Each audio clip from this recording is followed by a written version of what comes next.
Previously on NYPD Blue. Studying for the sergeant's exam. Why? All these guys run around here like they got something on you because they hit the books for a couple of weeks. Figure I'd take a crack at it. Sergeant Sipowicz. I like that. 5-day rip's not bad, Detective. Turns out you were right, go to trial. This was an exercise for you. It made you feel like a man in charge of men. You might want to take a deep breath right about now. I walked into that trial room today, and my hands were sweating, and my mouth was dry, and you put me through that for nothing. Not because you had to, because you could.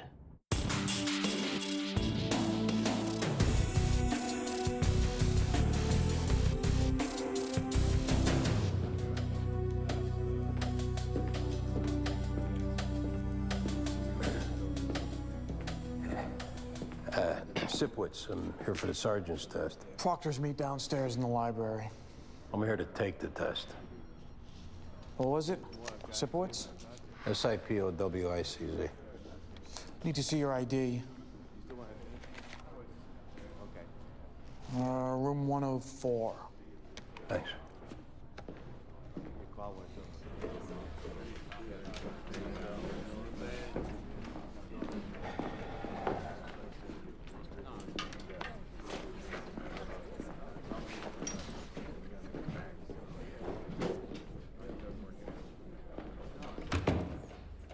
Good morning, ladies and gentlemen. Take one booklet and pass the rest back. Don't break the seal till I tell you to. You have 3 hours to complete the test. You can't use notes or books of any kind. The test is multiple choice. If you can't answer a question, just go on and come back to it later. No one can leave the room.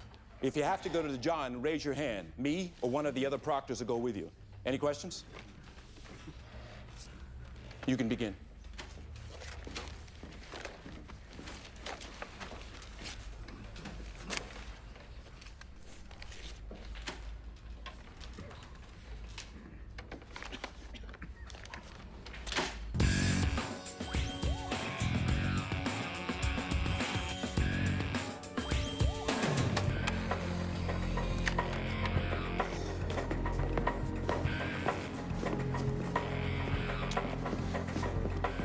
Hey, it's Donald Schweiss. Scalp laceration. Looks like he got struck in the head.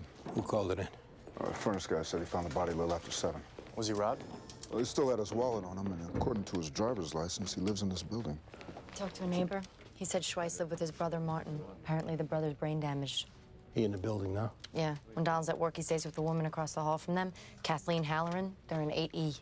There's no blood on the floor, and there's scuff marks near his feet. Looks like he got hit someplace else and dragged down here. Let's start a canvass. Yeah.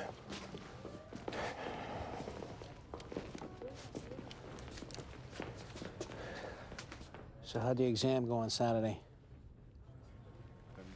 Fine. This is the hard part, the waiting. I guess. Wondering, worrying, reliving it. I must have gone over that exam 100 times in my head, waiting to find out if I passed. Which, of course, I didn't. I'm upstairs.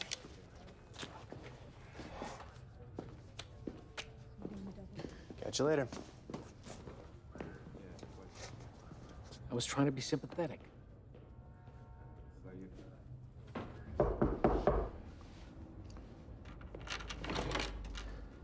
Kathleen Halloran? That's right. You detectives? Sipowicz and Clark. I just can't believe this about Donald. It won't fit in my mind. Is his brother here? Martin, yes. The other detective said not to tell him anything, and I haven't. Good. He has trouble remembering things, and he gets confused easily. You'll be careful with him. Don't worry. Martin, there are some policemen here who'd like to talk to you.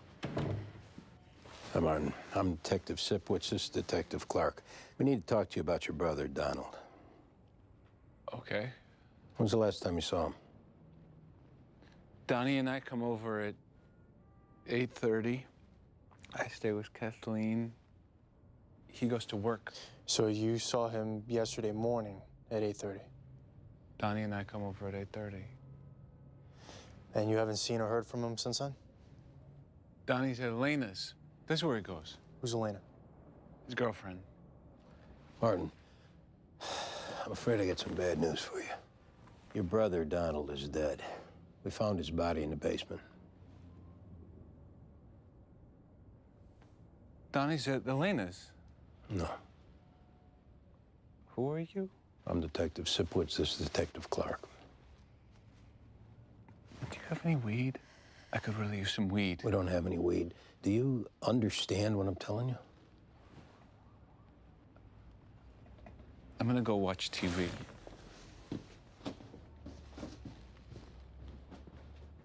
Has he always been like this? It was a car accident about 10 years ago. Donald's taken care of him ever since. He was very devoted. That's why I was so concerned when he didn't come home last night. Just wasn't like him. When's the last time you saw Donald? Yesterday morning when he dropped Martin by. And you've been with Martin since then? Yes, he stayed here overnight. What about Elena? Elena Lozada. Nice girl, I guess. Is there any trouble between her and Donald? They fight some. Had a big one a few nights ago. Do you know what it was about? I think it was about Martin. Elena doesn't like him. You know where we can find her? She's a waitress. I don't know where. Hey, the boss called. He wants Greg and me to go to an assault. All right, we're almost done here. We'll be in touch. Martin leaves the apartment. You let us know. Of course.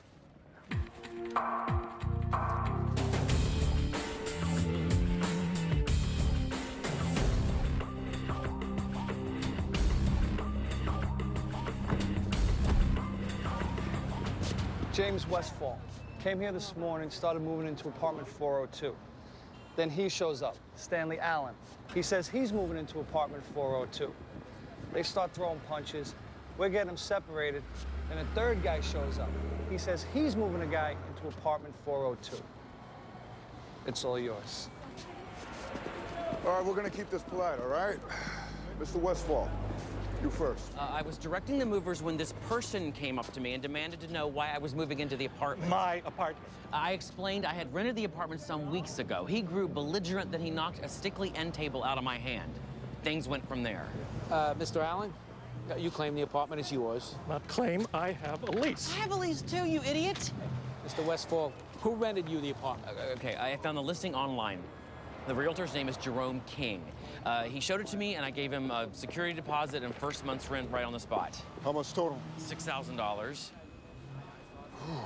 You got the same story? Yes, except I can prove that my lease predates his. Have you tried to reach this Jerome King? He's not answering his phone. We can't find him anywhere. Bad news, gentlemen. You've been scammed. What do you mean? A guy shows a bunch of people in an apartment. He rents it out to all of them. He pockets their deposit and takes off. So who gets the apartment? The guy who rented it to you did so under false pretenses. Nothing he signed holds up. Nobody gets the apartment. You must be joking. This is a catastrophe. I have a lease. Well, can you describe this King guy? Yeah, he's in his 30s, I guess. He's white, he's British. Okay. We'll need his number and any paperwork he gave you. You still want to pursue assault charges? Let it go. I agree. Guys, we got another tenant.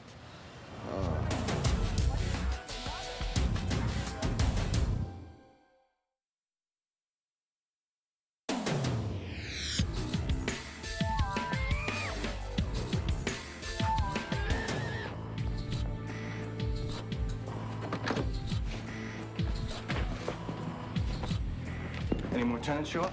Yeah, 2 more before we left. What'd you get on the guy who rented the place? Just a name, Jerome King, and a pretty vague description. Who'd he deal with? The super says the apartment's handled by a Schofield Realty. I called their offices and talked to a woman named Bridget Schofield. I guess she's in charge, and she's on her way in. Be sure to talk to Special Frauds Unit and see if they're working a similar pattern.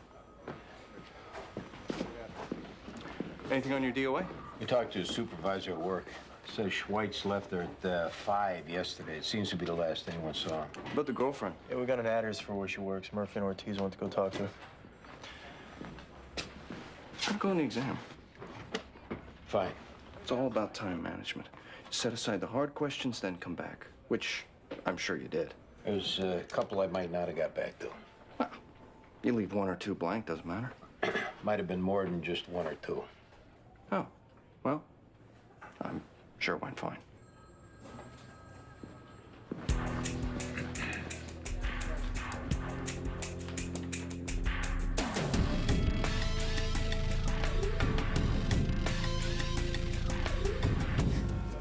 I'm numb all over. We had Donnie's birthday 2 weeks ago. He's 32. We understand you and Donald had a pretty big fight about his brother the other night. You didn't think I had anything to do with Donnie getting killed. Elena, right now, we don't know anything. But the sooner you give us answers, the sooner we can leave you alone. Yeah, we had a fight about Martin. Not the first. About you wanting to put him in an institution? A group home. You know how Martin got the way he is? Tell us. Donnie and Martin are coming home from a fishing trip. A drunk driver runs into him. Martin gets his head busted open and Donnie walks away. Since then, every minute Donnie has, and every dime he earns, it goes to his brother. And you thought that was too much? Look, I respect what Donnie did for his brother, but it's tough living with Martin. You know, little stuff makes him really angry, and you can never tell what's gonna set him off. Donnie and I have been talking about getting married, starting a family. And you can't raise kids in an environment like that. You know what I mean? Sure. I said if we were moving in together, Martin had to go somewhere. It wasn't gonna be the three of us. Where were you last night, Alina? I was home. I would never hurt Donnie, ever. Do you know if he was having any money trouble? No. Any other kind of trouble? He said he had an argument with a drug dealer in his neighborhood. It was something about Martin. He said the guy threatened him. He mentioned a name? Oh, Ricky something. I don't remember.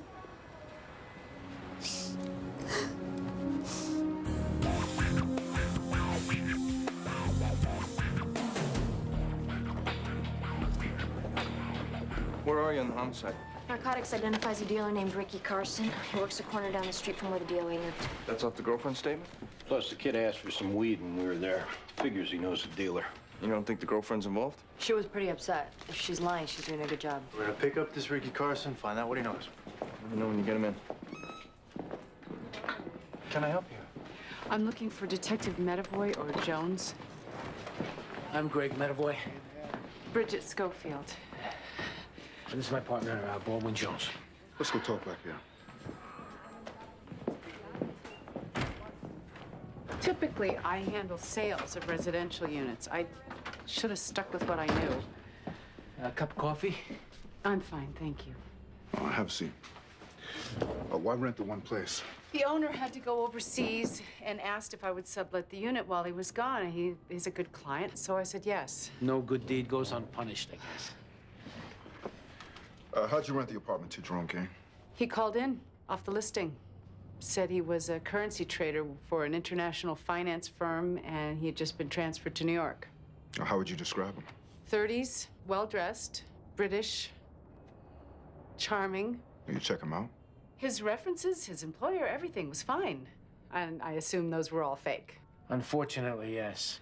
Did you run a credit check? He said it was his first time living in the U.S. He didn't have a social security number, and it was going to be a big hassle. So he asked if I would skip the credit check if he agreed to put up additional security. I was so anxious to get the place rented, I agreed. Stupid. Oh, you can't blame yourself, ma'am. Anybody could fall for a smooth talker like this. One of the defrauded tenants has already called and said he's going to sue me. My lawyer says because I didn't check King's credit, I could be liable. Do you have any idea how much he got away with? Could be as much as $150,000, $200,000. Oh, my God. Ma'am, we're gonna do everything we can to bring this man to justice. Is there anything I can do? Well, when we put together some mug shots, we'd like you to take a look at them. Sure. Anything else, we'll let you know. Thank you.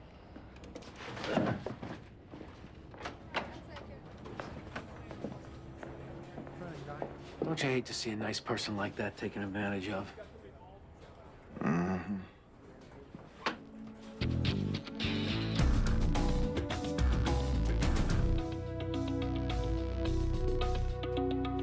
Did you know that if we go into United Nations headquarters for the job, we have to get permission from the Secretary General first? I did not know that. Oh, yeah.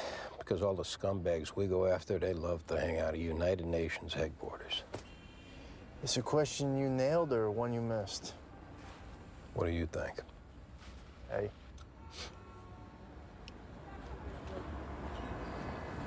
Andy, that's him. Must have been on his lunch break. Yeah, hold on. Maybe you want to hold off until they finish the buy? The hell with that.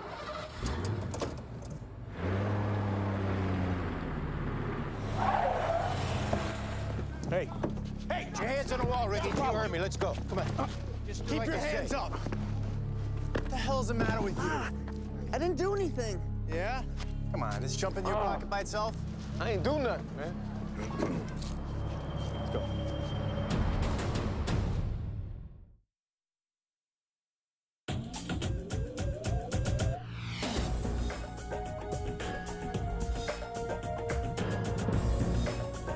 Right here. Have a seat. Who's this? He's making a buy when we picked up the dealer. Does he connect the homicide? No, he's just another recreational drug user. Rita, can you put him in the system for me? I gotta do this interview with Andy. Sure. Name's Bobby Halliday. What I took off him.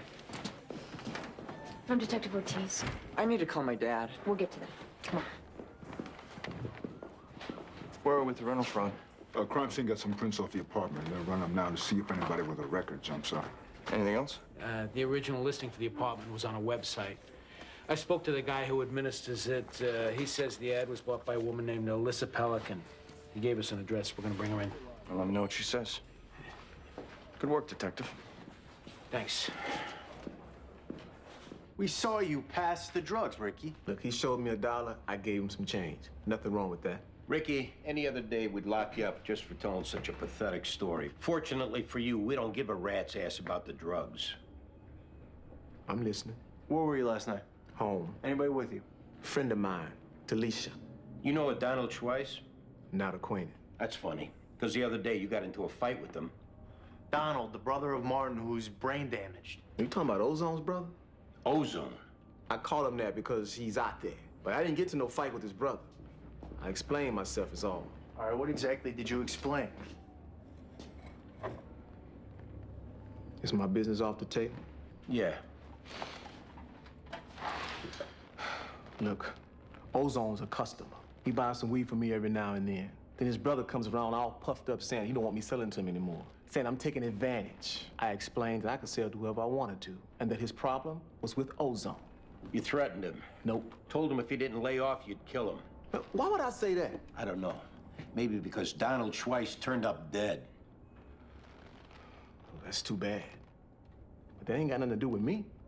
Look, maybe I talk a little trash to make a point, but I ain't never killed anybody, and I'm not about to start. And that's the truth. And we know you're a big truth teller. Well, ask Alicia. She'll tell you I was home. I go to my corner. I sell my product. I don't pick fights. I don't cause no trouble. And I sure as hell don't go around killing people.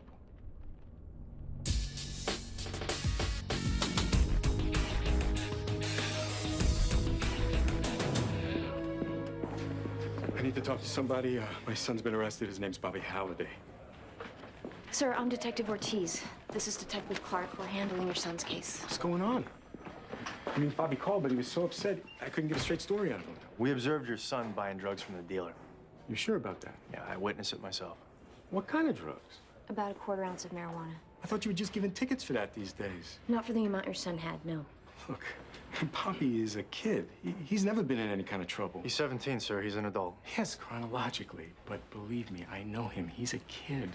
Sir, we don't have a choice in this matter. What you want to be thinking about is getting your son a lawyer.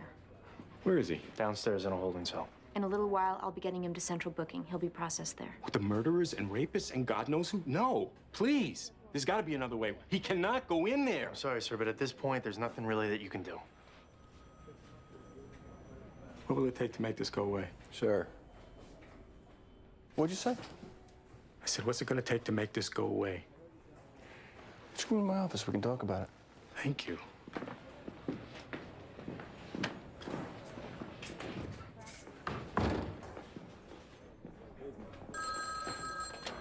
'15 Squad. Oh, hi. Detective, it's Connie. I'll call her back. What do you think he's saying?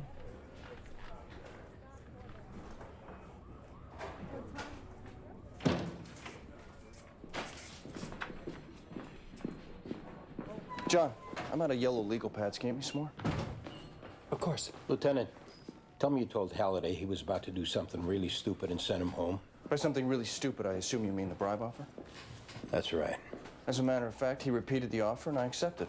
Now I'm going to inform IAB. We'll pursue the investigation in the prescribed manner. You set him up? No, he set himself up.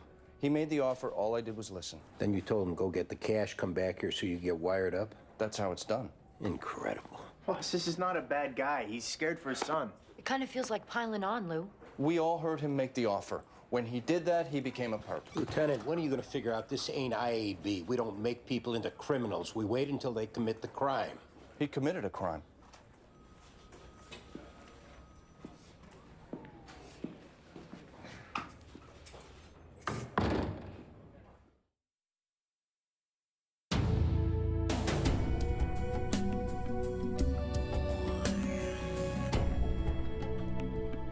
Okay.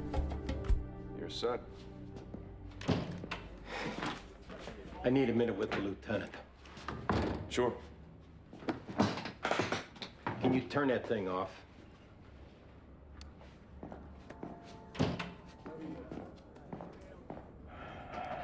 What you're doing here is wrong.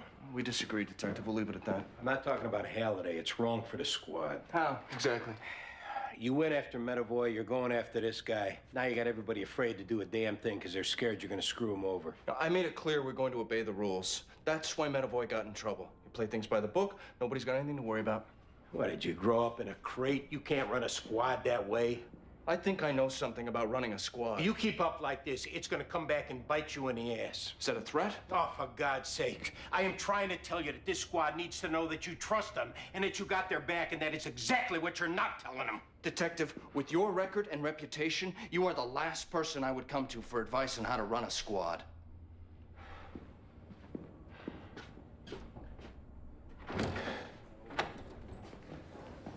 I hope this isn't going to take too long. I've got a spin class to teach in 45 minutes.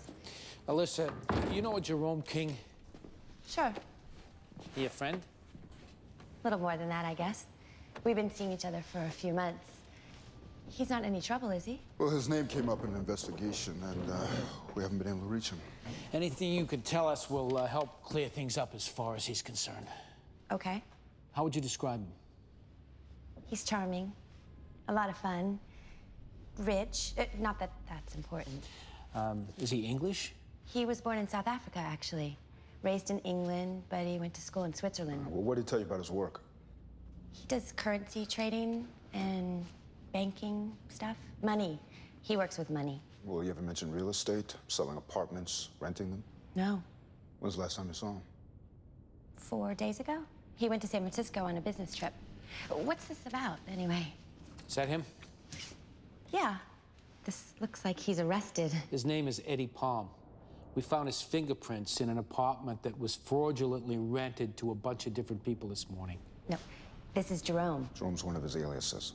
You got the wrong guy. No, we don't. I told you, Jerome doesn't do real estate. Alyssa, this guy lied to you. I was sorry, but that's the way it is. No, you lied to me. You said you were gonna help Jerome, and you didn't. I'm going. Can't do that. Palm, set up the con on your computer. For the moment, we have to assume you're working with him. Are you crazy? Look, you cooperate with us, we'll listen to what you have to say. Otherwise, you're part of it. You're gonna arrest me? I didn't do anything.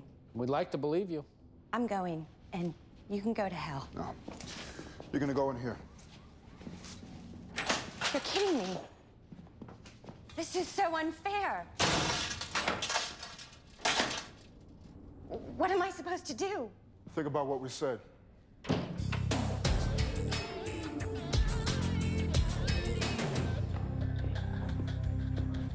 Court Halliday, I'm here to see Lieutenant Bale. I'll tell him you're here. Mr. Halliday, this way.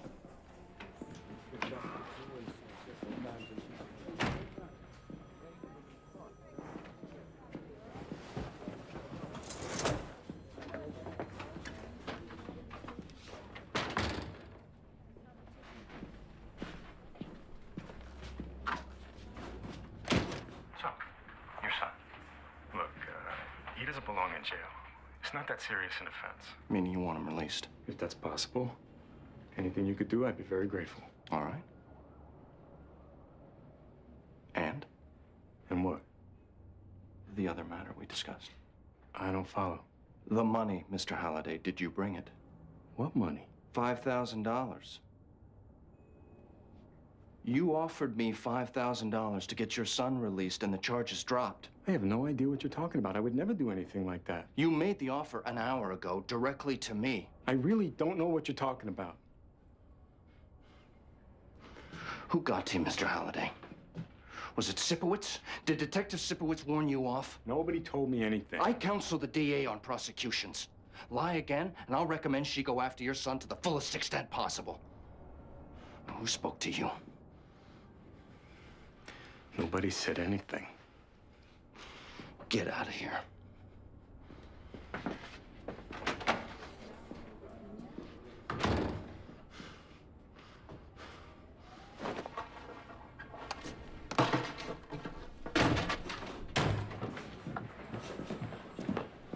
This is it, Sipowicz. You're off the job. Excuse me? When I'm done with you, you're going home. What are you talking about? You tipped Halliday off. I what? You called him and told him not to offer the bribe. Oh, you got the wrong guy. Look, whatever happened in there, I didn't have anything to do with it. Deny it all you want. You're going down for this, and I'm gonna see to it. You're not listening to me. You think you're tough? I've broken guys tougher than you. Yeah? That's right. Fine. You want to bug my phone? Here. You want to go through my garbage? You go ahead. Do whatever rat squad crap you want. You're gonna get nothing. I didn't do this. Boss, Halliday could have talked to a lawyer. A friend. I mean, anybody could have warned him.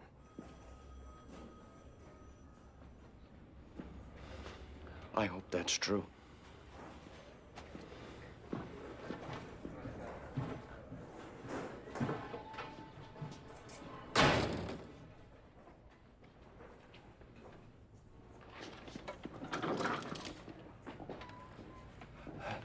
Detective, that woman you and Detective Jones brought in. What about her? As I was passing the door, she was calling out. She says she needs to talk to you.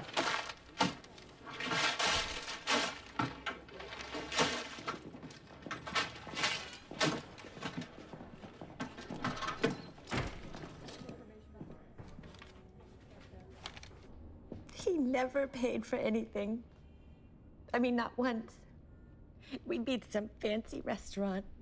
He'd be talking multi-million-dollar deals, and I'd end up with the check. Either he forgot his wallet, or there was a problem with his credit card. That's what a guy like that does. Plus, he was always borrowing money. He said the wealthy never carry cash. A trusting person like you is red meat to a guy like him. You don't understand. I convinced my mom into giving him $8,000. He said he was gonna buy euros with it and double her money. How am I gonna tell her? The sooner we catch him, the better your chance of getting your mother's money back. Will you help us? How can I do that? Do you know when he's supposed to be back from his business trip?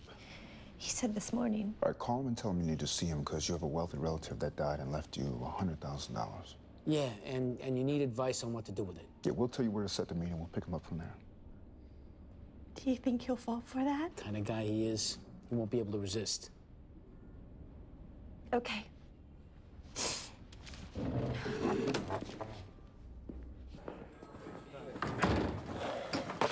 Ricky's girlfriend backs him up. Not that that's a big surprise.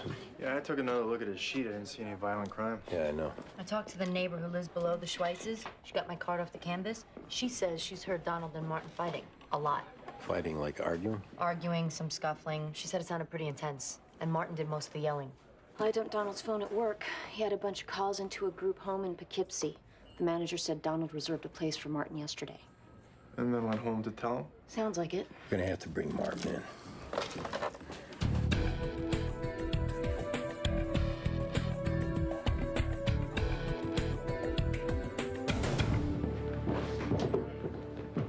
John, why don't you take Martin down to 3? I want to talk to Miss Halloran here for a minute. Yeah, this way, Martin.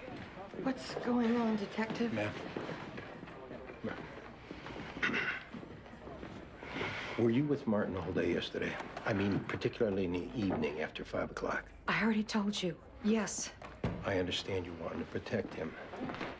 But if we find out you're lying, that's obstruction of justice. You'll go to prison. So I'm going to ask you again. Were you with Martin all day yesterday? I was with him every minute. We've gotten some information that the brothers did a fair amount of arguing. Well, is that so unusual? Not necessarily, but we're gonna need to talk to Martin about it. Oh, then I need to be there. No, that's not possible. No, he'll be frightened. He won't understand what's going on. Laura, do me a favor. Take Mrs. Halloran into the coffee room for me. Sure. I'll see you when we're done. Please, don't hurt him. This way.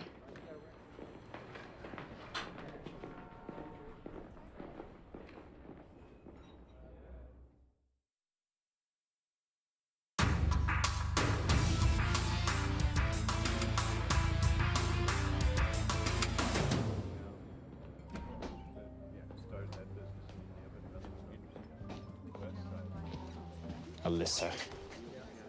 So sorry to hear about your Aunt Karen. Hey, Eddie. Pardon? Well, we're gonna go. What do you mean? Who are you? Detectives Metaboy and Jones. We're taking you down to the station house. Who's this Eddie? I have no idea what you're talking about. Give it up, Eddie. You're not fooling anybody. In my jacket pocket is my passport. It's like something out of Kafka. Yeah, except you're the cockroach. Jerome King, yes? Satisfied? I have other identification if you wish to see it. Not necessary. Alyssa, tell them my name. I hope you rot in jail. Well, let's go. You're making a mistake. Tell us about it in the car.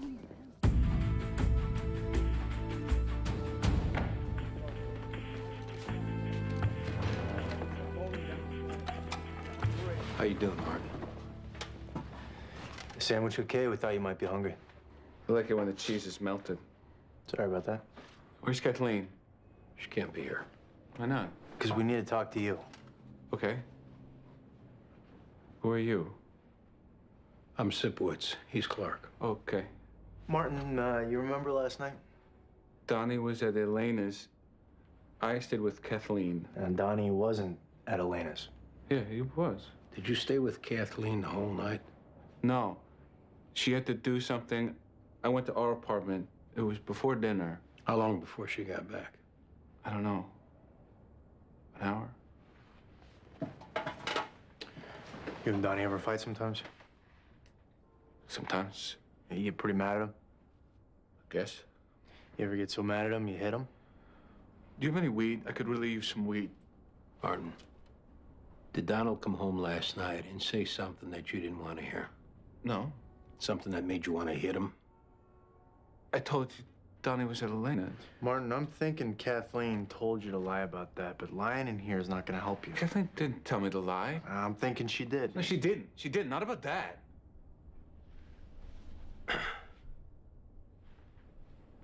What did she tell you to lie about, Martin? Nothing. Martin, you got to tell the truth. Otherwise, you're going to get you and Kathleen in a whole lot of trouble. I can't tell you. Why not? She said, if I tell anyone, we can't do it anymore. Martin, are you and Kathleen having sex? Don't tell her I told you, okay? I did hit Donald sometimes, but I always said I was sorry, and I always meant it. He's my brother. Sit down, Eddie. I really must insist you stop calling me that. Come on, it's over. We found your fingerprints in your apartment. I don't know what apartment you're talking about. Oh, the apartment that you rented to Mr. Westfall, the Allens, the Pierces, Mr. Schnell. The fingerprints don't lie. I believe your government recently accused an American lawyer of working with terrorists in Spain. They had his fingerprints too, except they were wrong. The woman who rented you the apartment picked you out. And of course, you couldn't be mistaken. Well, we got a whole line of people waiting to pick you out. You're gonna be the most picked out guy we ever had. So each rental is a separate fraud charge. Put them all together, you're looking at 30 years. Your only hope of cutting back on that time is if you tell us where the money is and make restitution to the people you stole from. I don't have any money. I didn't steal from anyone, and my name is Jerome King. All right. This deal is on the table for 10 seconds. Tell us where the money is or come out of jail an old man. You ready?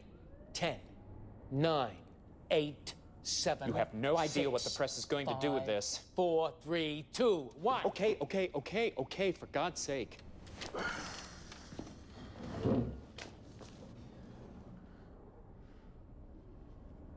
The money's in a safe deposit box in the Marquis Bank of Queens, okay? Happy? Where's Martin? Is he all right? He's fine. You told us you were with Martin all night. He says he stayed in his apartment while you went downstairs. To do some laundry. It was all of about 5 minutes. Martin doesn't have a very good sense of time. It probably felt longer to him. You said you were worried because you didn't know where Donald was. Martin says that you told him Donald was at Elena's. Well, I had to tell him something. I mean, for all I knew, it was true. Why didn't you call Elena's? We checked your phone. There were no calls out last night. I didn't want to bother him. You were that worried? I just didn't think of it. How long you been having sex with Martin, Kathleen? I don't know what you're talking about, and I am not going to answer any more questions. Then we're going to get a search warrant for your apartment, and no matter how hard you scrubbed and cleaned, if there's one drop of Donald's blood there, we're going to find it. So if you want to help yourself, you better start answering some questions here. You look at Martin, and you see what's missing. I look at Martin, and I see a beautiful soul that has opened itself to me. And I am not going to apologize for that spiritual act. Did Donald find out? Was that why he was gonna move Martin? Donald never knew. What happened? I ran into Donald when I was coming up from the laundry room. He told me that he was putting Martin in a group home in Poughkeepsie. I told him that I would be more than happy to take care of him myself, but he wouldn't listen. Guess he was too busy planning his new life with his spick whore. How'd you kill him, Kathleen? We were talking in my apartment so that Martin wouldn't hear us. I was begging. I told Donald that I loved Martin and that I wanted him to be a part of my life. He laughed. He just laughed and turned away. That made me mad. So I grabbed a lead bookend and I hit him with it. I'm sorry, of course, but he should have had more respect. What did you do with the body? Wrapped it in a sheet. Later, I drug it into the elevator and I took him downstairs to the basement. We're gonna need you to write this down. I need to see Martin. I need to see him, please. First, you gotta write this down.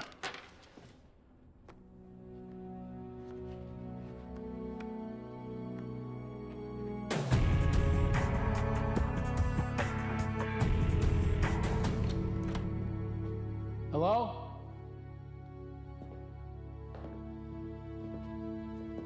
Anybody here? Isn't the tile extraordinary? It's from Italy. I love it. Hello? Detective. Hi. I called your office. They said you were here. I hope it's okay. I'm showing some potential buyers around. What can I do for you? I just wanted you to know that we've made an arrest, and it looks like we're going to be able to recover most of the money. Oh, my God. That's wonderful. I figured you want to know as soon as possible. Thank you so much. That is a real weight off. Well, I'm glad it worked out. Oh, Well, it's quite a place. thanks. I think my whole apartment could fit in this room right here. I'm sure your apartment's very nice. Yeah, nothing like this. Yeah. Well, I should be going. I just want to give you the good news. Are you sure I'll be done in a few minutes? I'll be in a way. Greg, I know how hard you worked today. The least I can do is buy you a drink. Yeah, I guess I could stick around. 5 minutes. Sure. I'll be right here. Okay, great.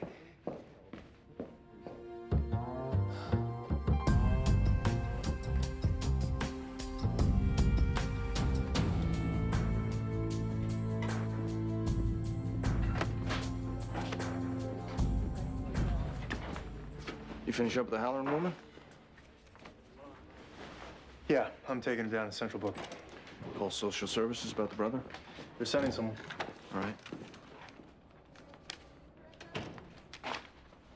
Good night.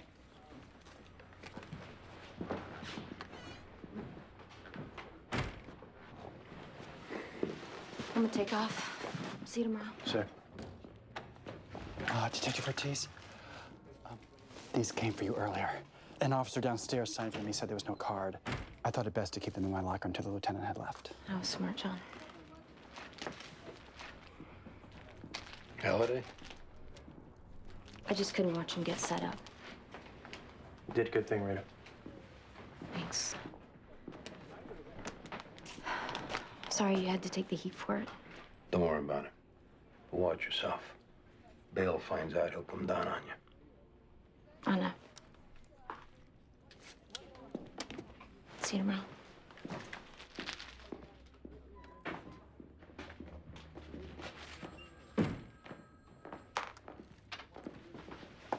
I'm Heather Bell from Social Services. I'm here to pick up a Martin Schweiss. Yeah. I'll take you.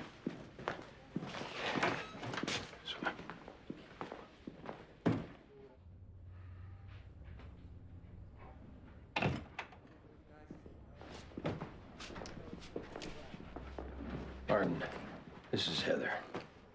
She'll bring you to a family who's going to take care of you tonight. Where's Kathleen? Kathleen can't go with you. Oh. Donnie's dead. Yeah, he is. That's too bad. I'm gonna miss him. Yeah. Who are you? I'm Heather. You're Sipowicz. That's right. I remember you. Will you come with me? Yeah. I'll go with you.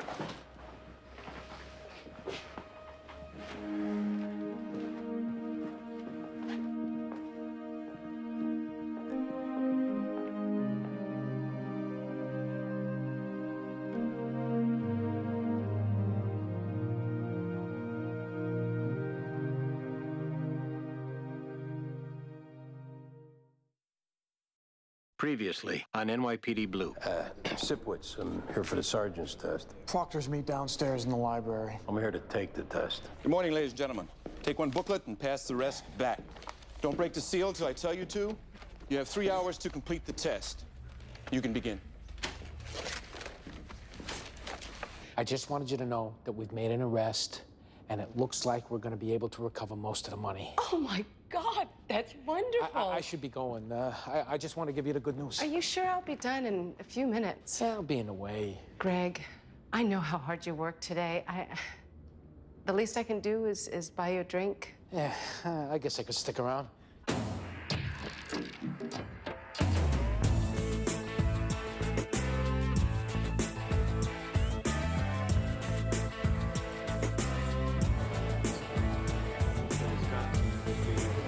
Where my guys at? Up on the roof.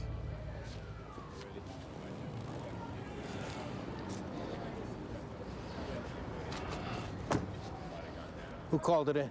This guy coming to work. Area's pretty deserted at night. I wouldn't count on there being witnesses. His watch is gone. Looks like he wore 2 rings. Both of them are gone. Whatever cash he had is gone. The wallet's still here with the credit cards. Guy's name is Kerry Oaks. Yeah, uniformed cops said the car was locked, so whoever did it was inside the car. Well, he was an attorney. Name of the firm's Robinson and Cerny. Office's located on Madison Avenue. What's in the case? Looks like a bunch of legal papers. Would you lose a bet? What do you mean? Who dressed you? What? Shirt's a little bright, Greg. It's English. No good?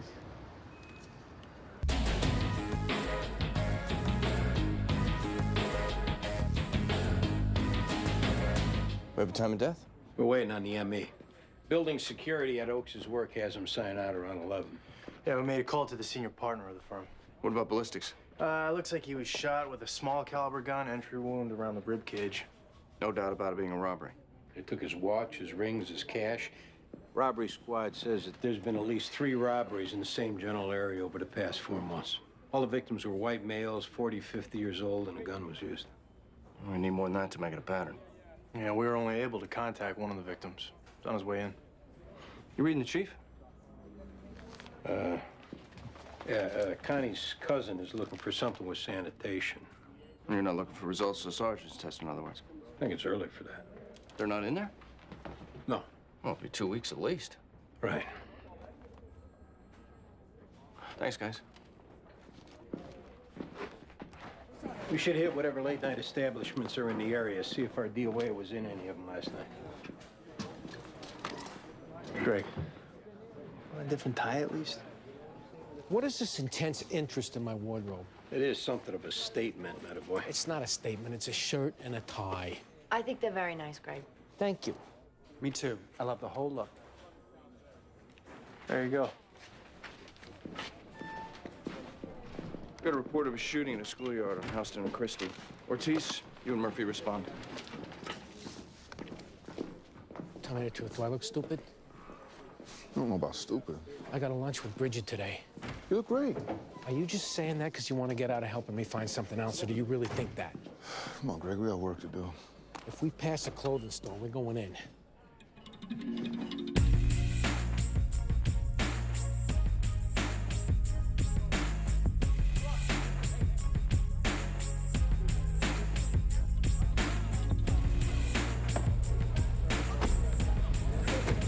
What do we got? Car pulled up, guy in the ski mask threw up a bunch of shots, drove off. Anybody get a description of the car? One person said it was a green Chevy, one person said it was a blue Ford, I got somebody else said it was a brown van. Anybody get a license plate? No. Any talk it's gang related? From what they're saying, it was a basketball tournament. No gangs, no nothing. They played on this court? Right there. Thanks. Yeah. Hey guys, What's anybody up? see anything? Guy shooting out of a car at my boy here. Any idea what it was about? You fighting with somebody? Uh, Is this a pickup game? Today was. Tournament starts next week. What kind of tournament? Dayton League tournament. Is there some kind of organizer? Marcus Dayton. Where can we find Marcus Dayton? I don't know. Anybody? Yeah, I got his number. You the only one who would. Why is that? Show him the article, Captain. Nah, man, don't show him that. Show it to him, man.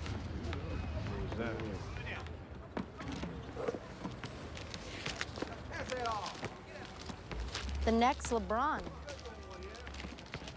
A lot of people come to see you, Ty? They come to see the game. I don't know they come to see me. People from around here come to see the game. People from all over come to see him. No doubt. Yo, when we get the court back? As soon as crime scene's done processing for ballistics. And how long that's gonna take? A while. Is that it? After we get your names and addresses. All you guys.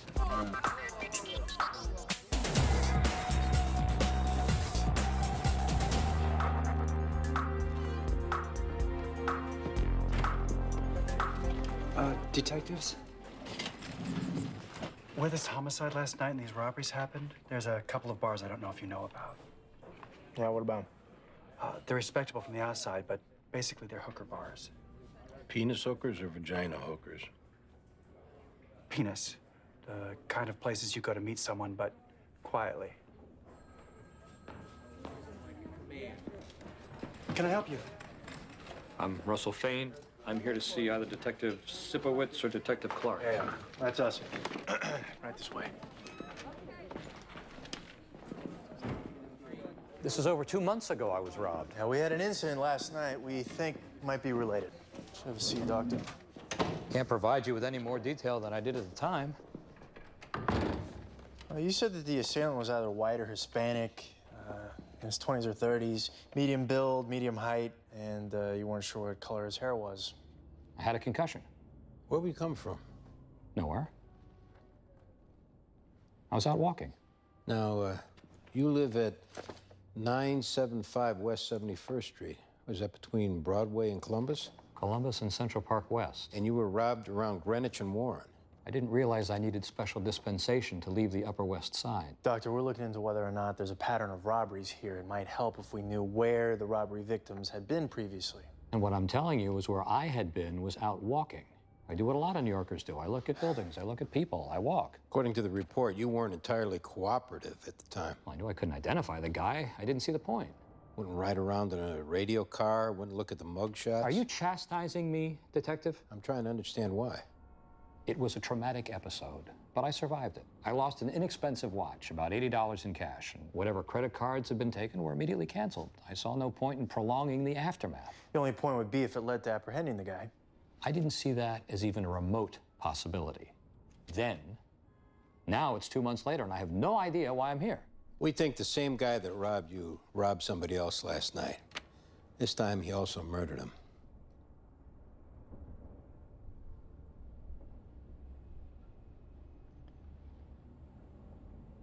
If I could be of any assistance, I would be. This guy killed once. There's a good chance he'll kill again. If something occurs to me, I'll let you know.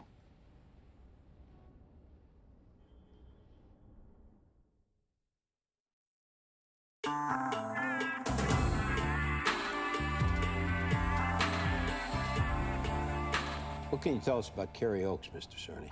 He cared about his kids, cared about people. Terrific lawyer. Married, divorced? Divorced. His wife moved with the kids out to California several years ago. He'd go out there any number of times during the year. Anytime we had business in Los Angeles, if at all possible, he would be the one to go. Well, any idea where he was coming from or what he was doing in the part of town where he was found? I assume he went to dinner down there. There aren't really any restaurants nearby is the thing. But there are a few gay bars down there. Well, what does it matter? If we know where he was, it might help us to find out who killed him. I don't know where he was. Well, was there anything out of the ordinary that you observed during the course of working with him? Like what? Was he a heavy drinker? Did he use drugs? Did he frequent prostitutes? I don't get you guys. This man was an upstanding citizen who was robbed and murdered. Are you looking for some reason to believe that he brought it on himself? Sir, what we're trying to do is get a sense of who he was in the hopes of reconstructing what took place last night. Yeah, you work with someone for all these years, you learn to respect that there are parts of their life that they want to remain private. If you're asking me, was Kerry conflicted about his sexuality? I don't know. If you had to make a guess. There was a time I might have wondered about it, but I'd long since stopped concerning myself. He was a wonderful guy. You ought to find out who did this to him. Thanks for your time, Mr. Cerny.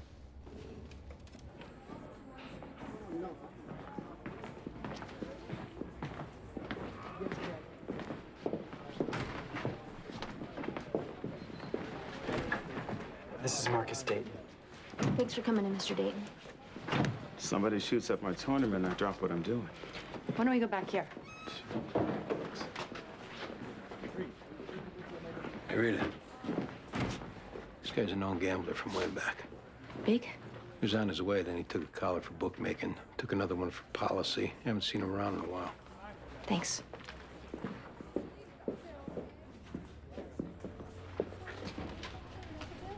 Has there been any recent violence connected with the tournament? None. Nothing that might involve one of the players?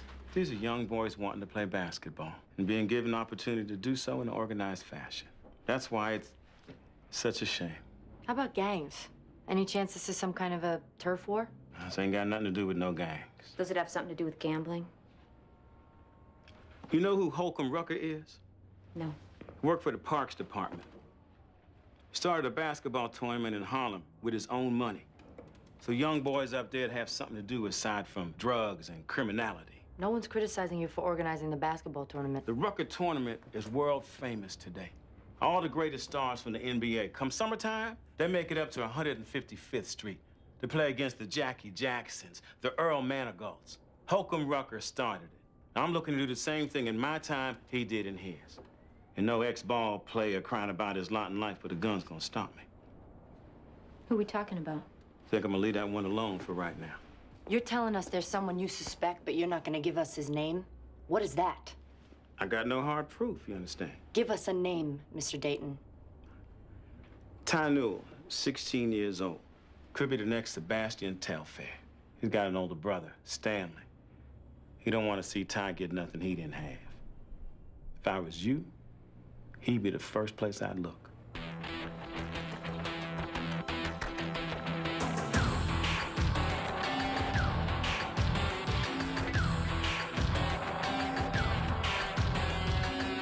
See, I think these spread collars tend to make me look squat.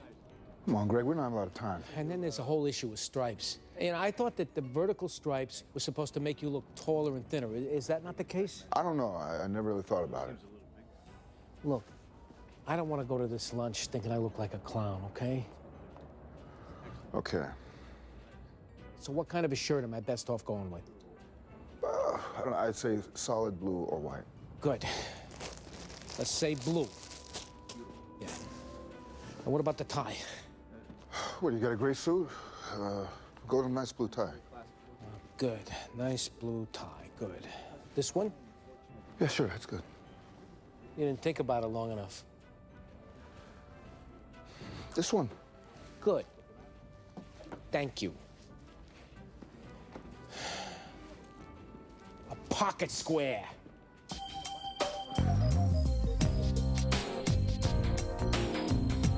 You ever go to the schoolyard over on Houston and Christie, Stanley? Yeah. When was the last time? 2 weeks, a month. Where were you around 10 o'clock this morning? 10 o'clock, I was making deliveries. You know anyone who has a problem with your brother? No, Anyone have a problem with the basketball tournament he's playing in? I work 2 jobs. I have a wife and I have a child. I don't know anything about any basketball tournaments. There was a shooting at the basketball court this morning. Oh, yeah? You don't know anything about that? No, I don't. What's your relationship with your brother? It's good. You don't resent his having this bright future ahead of him? Why would I resent it? You were a pretty good ball player yourself at one time. Not like Ty. Wound up doing an 8.5-year bit in Greenhaven? Yeah. Made some stupid mistakes. What's your relationship with Marcus Dayton? I don't have no relationship with Marcus Dayton. Your brother does, though. That's right, my brother does. That cause any problems? We'll see. What's that mean? It means Marcus Dayton is out for Marcus Dayton. He gets his hooks in my brother. I don't know where that goes. The shooting have anything to do with Marcus? All I know is it had nothing to do with me.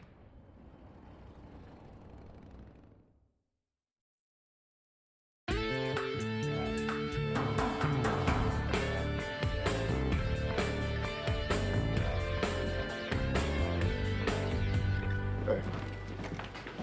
Slugs from the schoolyard are from a .357 Magnum. They match ones recovered 3 years ago at a robbery. They make an arrest? Yeah, but the gun was never recovered. Who's the caller?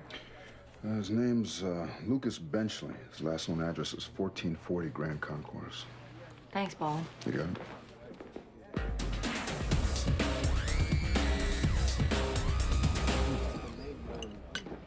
Food here is good. Food is good. I guess you know restaurants. I know a few. Yeah, your line of work, wining and dining clients, is a big part of it. Most of what I do with clients is show them apartments. If they like them, they buy. If they don't, they don't. I have to believe you're a big part of that, though. The way you look, the way you dress.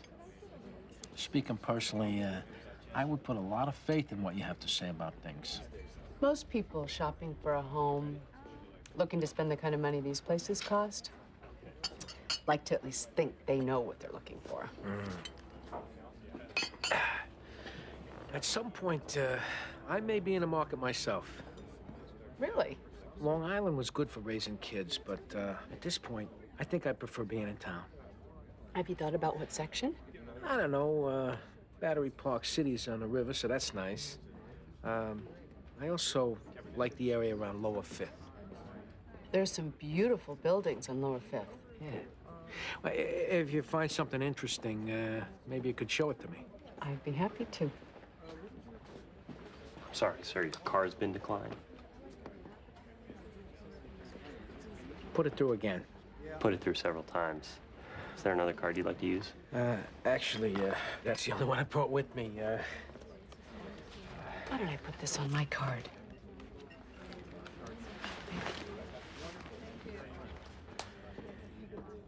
Someone at my bank is going to hear about this. It happens all the time.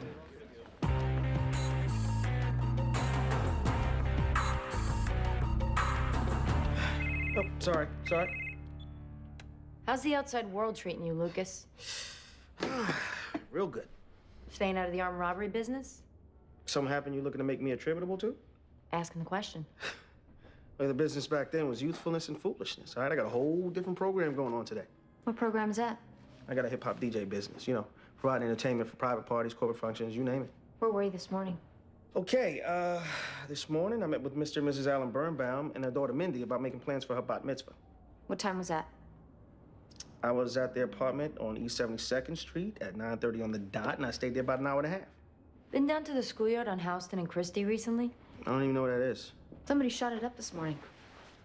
Whoa. You think that somebody was me? Slugs came back matching the slugs from when you took down that bodega. Okay, wait a minute. Since we never recovered the gun, we have to assume you still have it. That ain't the case, man. What'd you do with it? I sold it. The gun, my drugs, anything that was a part of my thug life, my slave life, I expelled it from my being. When did you do that? As soon as I got out of prison. Who'd you sell the gun to? This ain't gonna get back to nobody, is it? We'll do our best. There's a guy named Pee Wee. Who is that? Mungo dude. What's his real name? Benny Jenkins. Where can we find him? Last I heard, he was over by Mott Haven Projects. You gonna take me down for this? Not if your story checks out. Until we know that, you're gonna have to stay here. Sorry. Another bat mitzvah, damn. Okay. All right, got it. We're running down the gun line. Some guy in the Bronx. Right. Thanks. Yeah, crime scene got a hit on a print off the car. Goes back to a guy named Kyle Tanner. Did 18 months for a robbery when he was 19 years old. Address? Yeah, on East 25th Street. Let's go.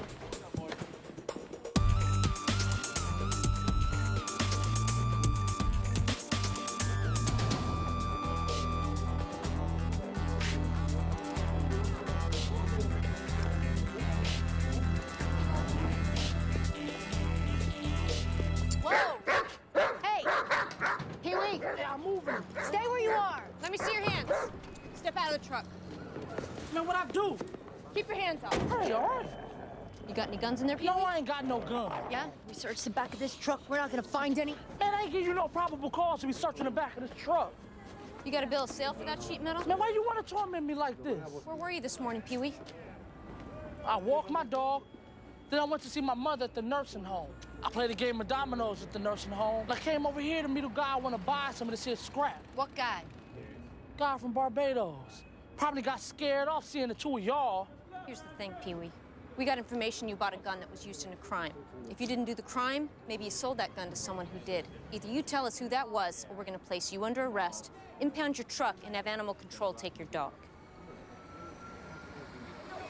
Kid came by and said he wanted to buy a gun. Saying somebody I know sent him. Who's the kid? Kid's name Tyler. Who sent him? Man, I gotta get that up too. That's right.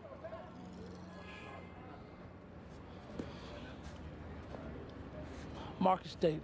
He finds out I give him up, this truck better make it to South America.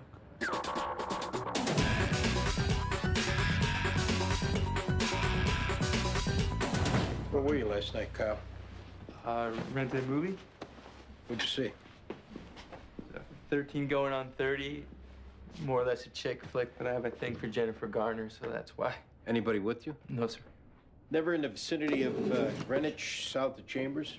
Not at all. Well, the reason we ask is that your prints turned up on a car in that area. Well, I don't know how that would be. Maybe nothing more than you were just walking by, you lost your balance, put your hand on the car so you wouldn't fall. You know, I wasn't walking by. You used to like stealing from kids, right? But I was a coward. Right? Kids were the only ones I wasn't afraid of. How about now? I'm still a coward. How you been supporting yourself? Full-time student. I was thinking I might like to go into finance. Mind if we take a look around your apartment? Well, why do you want to do that?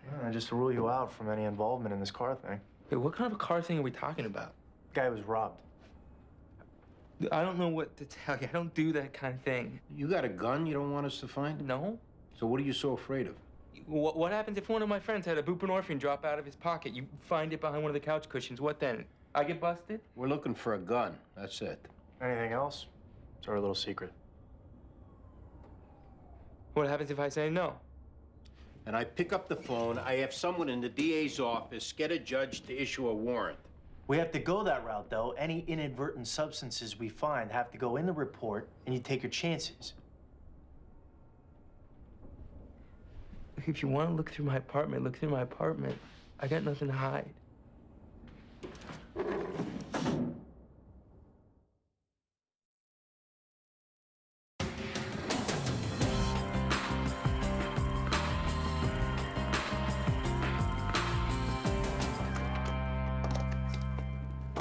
What's that you're looking for? We told you, a gun. You're not gonna find that. Alternatively, proceeds from a robbery. What kind of proceeds? We hit pay dirt, we'll let you know. Just for the sake of argument, let's say you found something. You don't have a warrant. I don't need a warrant. You consented to the search. I did? I don't remember doing that. You signed a piece of paper. What's to stop me from saying I was under duress? The testimony of 2 police officers. So it really just comes down to an issue of credibility. Right. Are you hungry? What, you're searching my food now? You do a lot of cooking? Yeah, as a matter of fact, I do, and I don't like people handling my food. Would you just not touch that with your hands, please?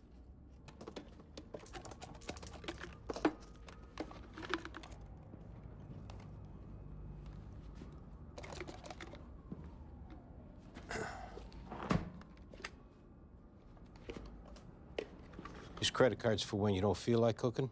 I found those on the street. This building gets a lot of break-ins. I was just keeping them out of sight until I had a chance to turn them in. Stand up. Let's go. Turn around. Look, believe me or don't believe me, that's why they're there.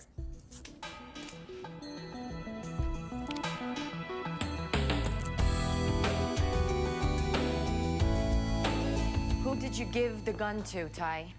I don't have no gun. You had one, though. Nope. You have a lot to lose here, Tyler. From what we understand, you have a bright future ahead of you. Now, if you bought an illegal gun and put it in the hands of somebody who did something stupid, you need to tell us the truth about it.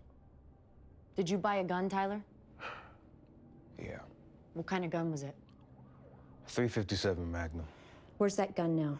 Hid away in my room. Who else lives there with you, Ty? Just my grandma. What do you need a gun for? Just to have one. Just to have one for what? Everybody else had one. I just wanted to have one, too. Somebody used that gun to shoot up the schoolyard this morning. Now, unless you can give us a good explanation for how that happened, we have no choice but to lock you up.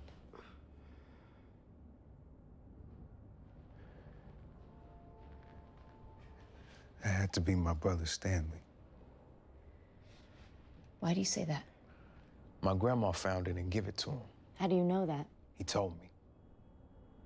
Started in how I'm messing up, how he all disappointed and concerned. Got himself locked up when I needed him. Gets out, he still ain't around. When he told you he had the gun, what did you say? I said, give it back, son. That sucker don't belong to you. He got getting mad at me then. Grabbed me, smacked me, yelling at me like he was my father. Only he knew he wasn't getting to me. He knew it didn't mean nothing to me what he thought. This is why he came by today trying to kill me. He belonged in prison. What I want to know is why my credit card was refused. Yes, there was activity on it this morning. Yes, there were purchases made at Portofino Men's Clothier. Listen to me. I pay my bills on time. I expect that card to be honored when I use it. If it's not, I will be forced to go with the competition. Do I have your personal assurance of that? Thank you very much. I appreciate your help. Can I talk to the detectives, please? We'll be right with you, Doctor. This guy Tanner looks good. What do you have? Print on the car, and we found a stack of credit cards in his apartment. The dentist we talked to on the chance it was a pattern came back in. Swore he couldn't make a positive ID before. See what he says now. Let me know.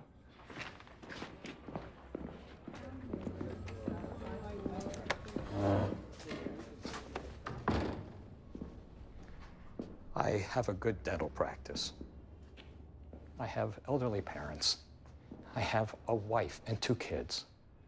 I'm not ready for certain facts about my life to become known. We try very hard not to betray confidences, Doctor. Sometimes you have no choice, though. We have a predator here. There are a great many predators in the world. This one just killed somebody. Yes, Detective, I know that. It's why I'm here. It's why I've come back.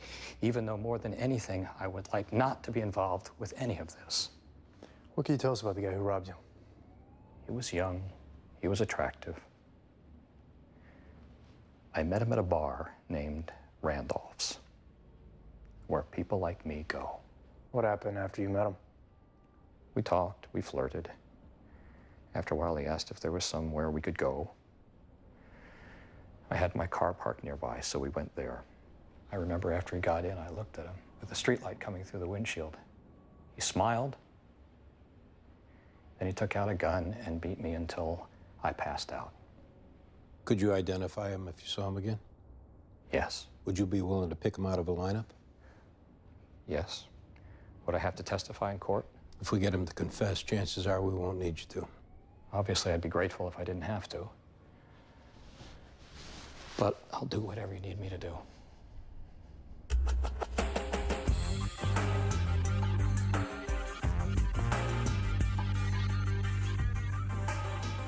See anyone you recognize, Dr. Fane? recognize number 3. Where do you recognize him from? I recognize him as the person that beat me and robbed me on October 2nd, 2004. Where did that take place? In my car, which was parked down the block from Randolph's Tavern.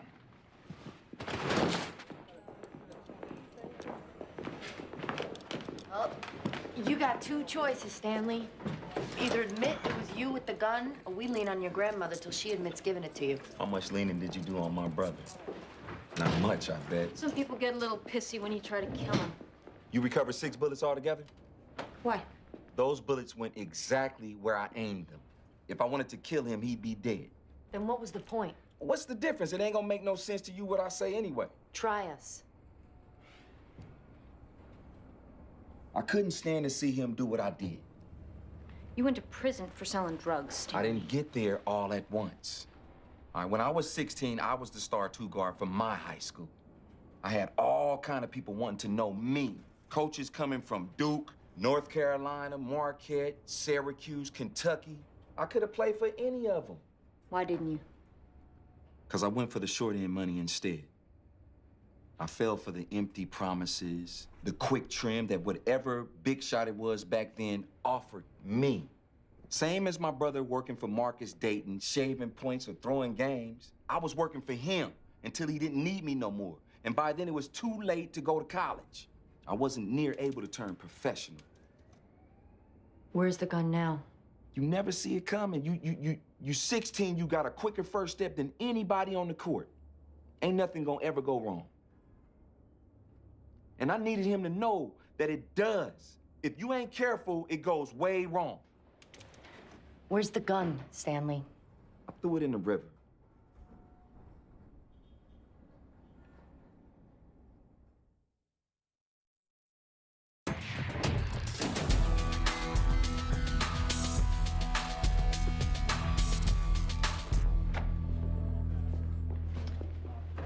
We just talked to your brother, Ty.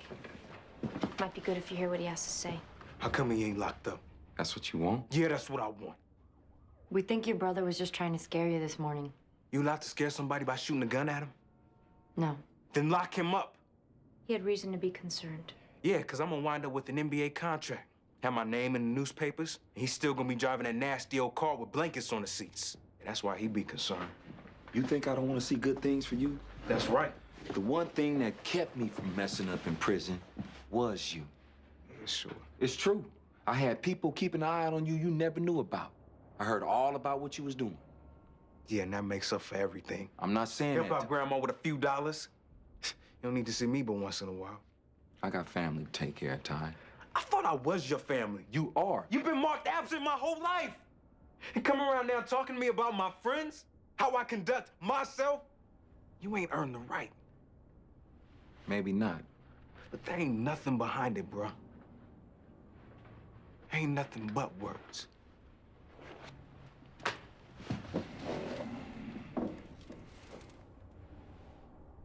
What's this? It's an account I started.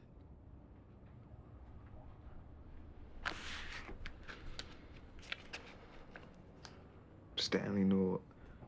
IGF. Tyler knew. It's a trust fund. There's $19,000 in here. I started it when I got out of prison. It's for you to go to college with. If you want it now, you can have it. Where'd you get $19,000? I drive an old nasty car, with blankets on the seats. What'd you do this for? 'Cause I wasn't around when I should have been.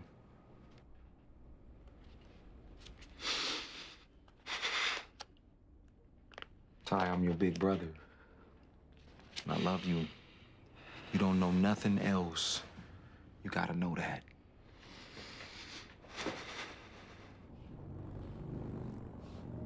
You don't seem too concerned about what happened with the lineup. Right. Why is that? Well, it's one thing to be in a police station and say who you think did something to you, and it's another thing to do it in open court.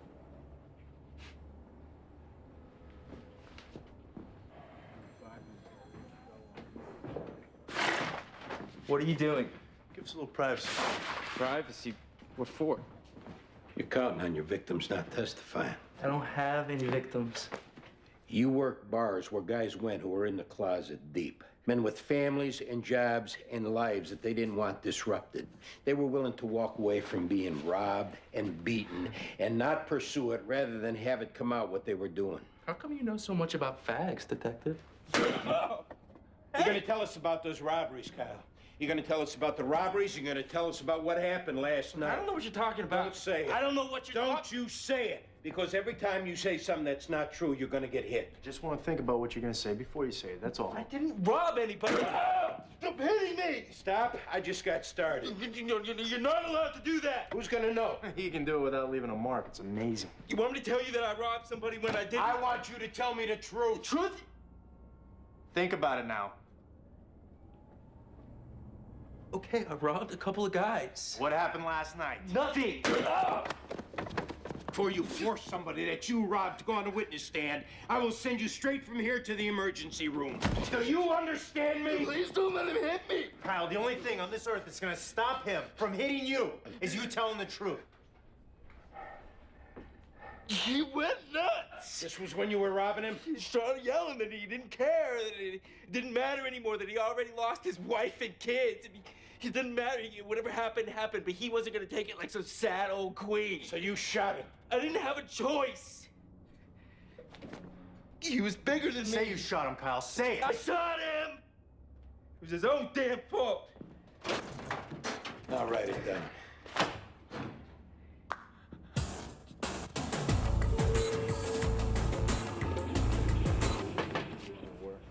Got one for robberies and a homicide. He's finishing up the statement now. Good work. Just turned up in his apartment.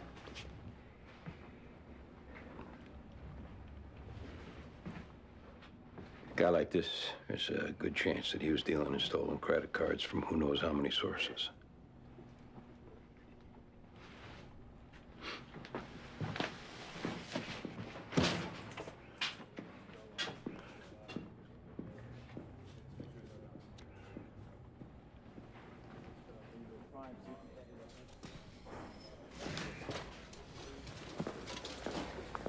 Detective Ortiz.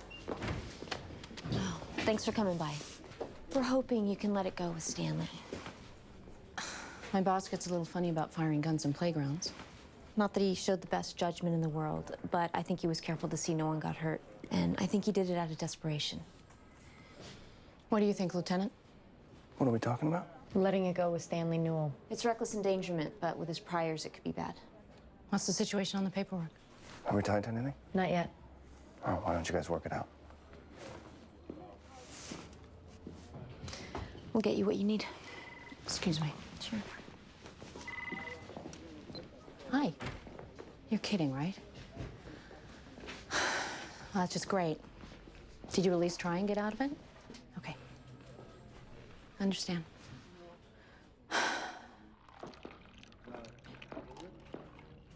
Hey. Good job on that homicide. Thanks. Oh, boy. Don't ever date anyone who works for the State Department. All right. I'm supposed to be going to this dinner tonight honoring Judge Lasek, and my date just got called back to Washington. This is a command performance? Most definitely. I used to clerk for him. The judge sees me there unescorted. I just know he's gonna have his mitts all over me. I don't call him learned hand for nothing. Well, if you got nobody else, I do come with a clean shirt and tie. I can't ask you to do that. I volunteered. Well, if you're serious, I think I'm gonna take you up on it. What time? Could you pick me up at 6:30? Be my pleasure.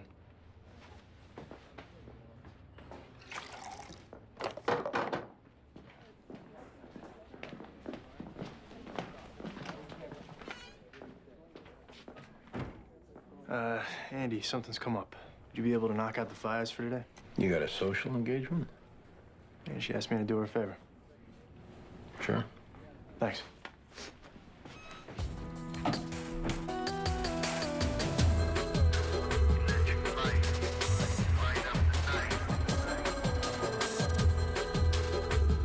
Now, this time of year, you're gonna want lilies. Why this time of year? Because lilies are spring. And in December, what you want more than anything else is a suggestion of spring. These Madonna lilies are absolutely gorgeous. They smell a little like a funeral home. All right. We also have some paper whites. Oh, and we just got in these big-headed French tulips. What about roses? Oh, we have some sterling silver roses, Flemish roses. Red roses. $6 a stem. Right, give me a dozen. Probably want baby's breath and greens with that? Yeah. And I want you to put this $100 bill in the envelope with a card. And what do you want the card to say? From Greg.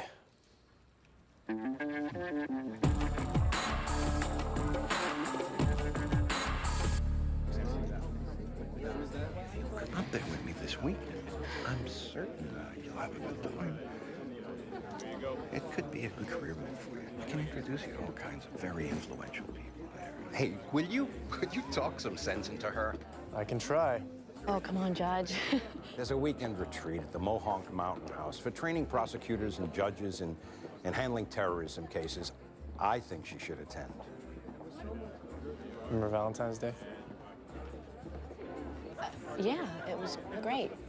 Yeah, this past year, Valentine's Day fell on a Saturday. We went up there, had a great weekend. Oh, I didn't realize you were seeing anyone.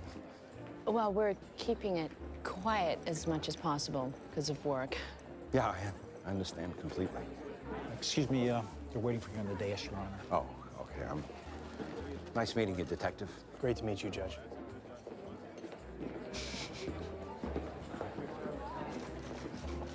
How did you happen to know that Valentine's Day fell on a Saturday? I have a head for odd details like that. It wouldn't be because you had a particularly memorable one this past year? No, not at all. Well, thanks for coming up with it. You're very welcome. Shall we?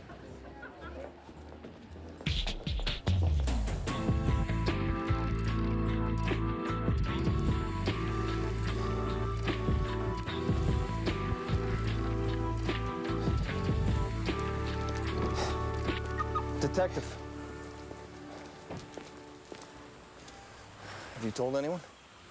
There's nothing to tell. That's not quite true. You know something about me. I want to know what you intend to do with that knowledge. I found your credit card. I returned it to you.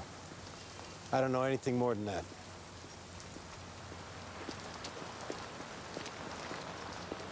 I appreciate it, Detective. Good night, boss.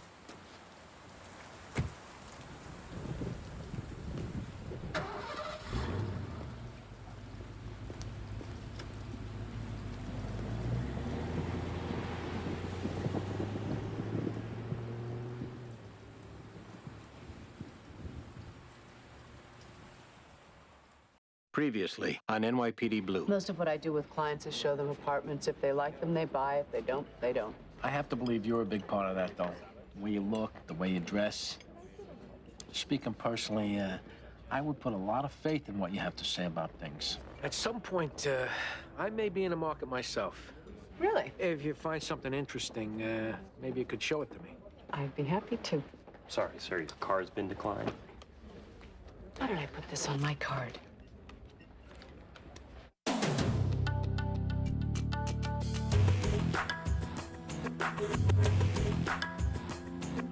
Her name's Faith Chandler, according to her driver's license. 32 years old. Address listed as Continental Avenue in Forest Hills. There's a condom under the pillow. The apartment's leased to this Claudia Weintraub who called it in. Is that her? Yeah. I thought she looked familiar. She's a big-time madam. What else is in there? That's parking ticket with a money order. Probably gonna drop it in the mailbox when she got a stamp. Got mints, lipstick, tampon, aspirin, keys, this card. Serenity prayer. God grant me the serenity to accept the things I cannot change, courage to change the things I can, and wisdom to know the difference. That's a AA thing, right? Yeah. Doesn't always work. Miss Weintraub, talk to you a sec. Yeah, sure. You set this up? Look, even though I know you have me in your dossiers, I'm out of that world completely. Uh-huh. So why is she in your apartment? She needed a place to stay. I said she could use it. She was freelancing, in other words. Right. Any idea who with? No. We're gonna want to see your book. I don't have a book. Hey, Claudia, who do you think you're dealing with there, huh? A disapproving relative? We'll lock your ass up, we'll go through your apartment, we'll find a dozen different reasons to prosecute on what's gonna be. I wasn't lying when I said I was out of this world. I met a terrific guy, square as they come, knows nothing about any of this, and I would really love to keep it that way. The only way you got any chance of that, give us who you think she might have been with. There was this one guy I was crazy about. I used to take her on trips, buy her things. Maybe it was him. What's his name? Bob Cavanaugh. You'll give us his number. You won't let him know it was me, though, right? You got this terrific new guy. What's the difference? You don't want to lose a customer, just in case it doesn't work out with my guy.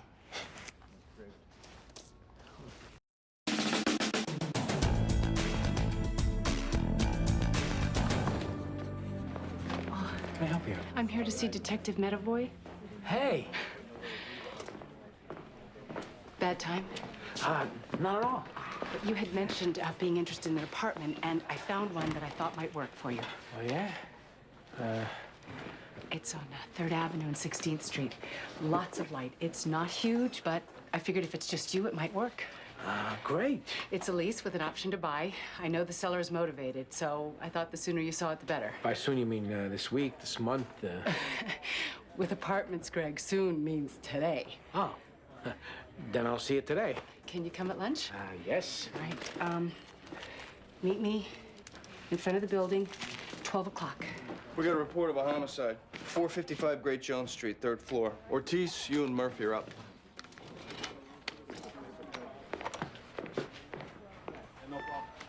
I just sold a floor through on that block. Thank God it already closed. See ya.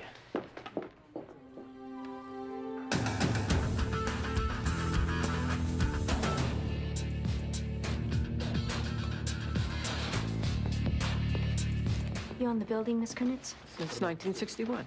Did you know Tracy Llewellyn? Another young person came to New York to be an artist. Very nice, very pretty.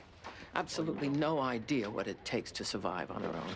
Did she have a job? Well, not that I knew of. How'd she pay rent? She'd bring it to me in cash in an envelope. Any idea where she was getting it from? I knew exactly where she was getting it from. At first, she was secretive about it.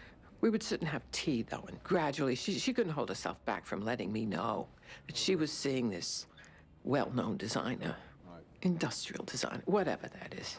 Did she tell you his name? Hal Matheson. Married, children. And according to her, everything was fine. Thanks for your help, Miss Kunitz.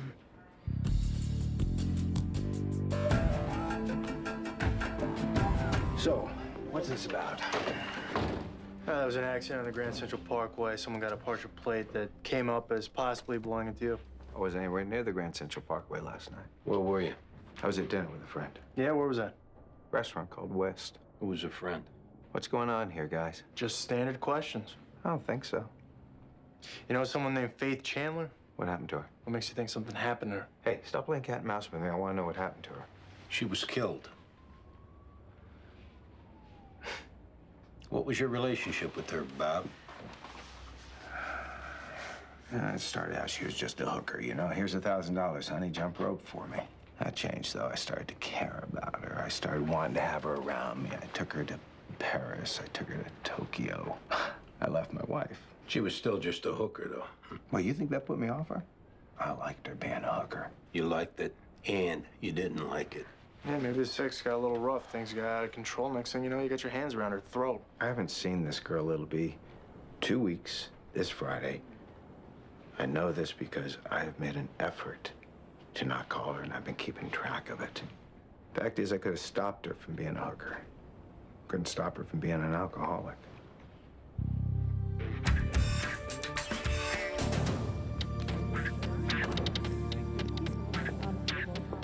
How can I help you? We'd like to speak to Hal Matheson. Hal's not here right now. I'm Paige Matheson, his wife. Can you tell us when he'll be back? Can you tell me what it's about? Your husband's name came up during the course of a routine investigation. We just need to ask him a couple questions. Are you and your husband partners?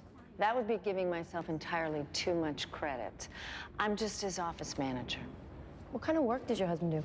If you've ever used any of the high-end laptops or plasma television screens or small personal reading lights, you've experienced some of Hal's designs. He's an incredibly gifted visionary when it comes to the use of materials, miniaturizations, ergonomics, all of it.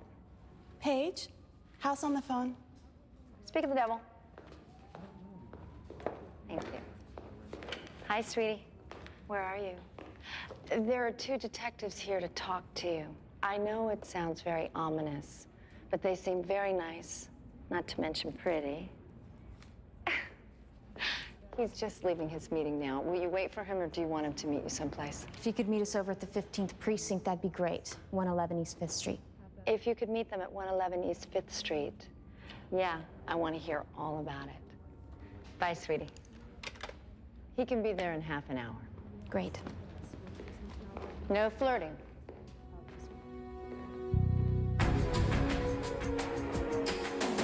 Thanks for coming in, Mr. Matheson. Sure. We wanted to know where you were last night. I was at home, Which is where? Weston, Connecticut. Anyone there with you? My wife, my 2 kids. May I ask what it is I'm suspected of? Oh, you're not being suspected of anything. Your name came up in the course of a landlord-tenant dispute. What kind of landlord-tenant dispute? Do you know a girl named Tracy Llewellyn? Uh-huh. When was the last time you saw her?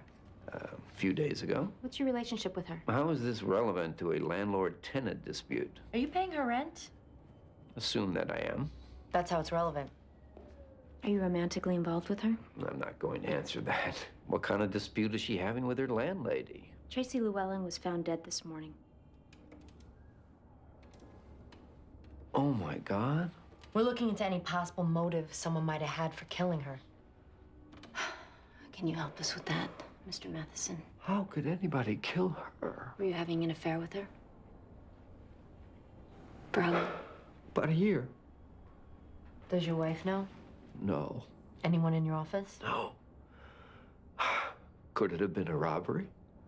Doesn't look like it. Whoever killed her was someone she let into the loft. I can't believe it.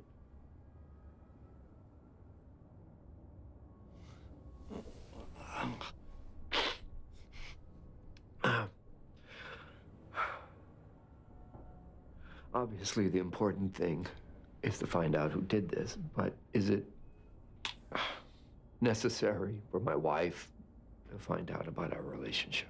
As long as you tell us the truth and it has no direct bearing on the investigation, no.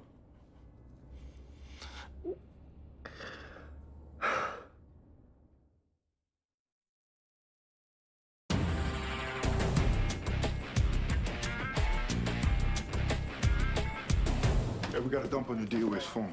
There's a ton of calls made from a number that trace back to a residence in West Village. Who lives there?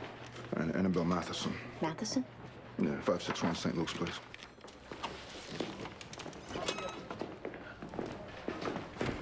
You got a minute? No, what's up?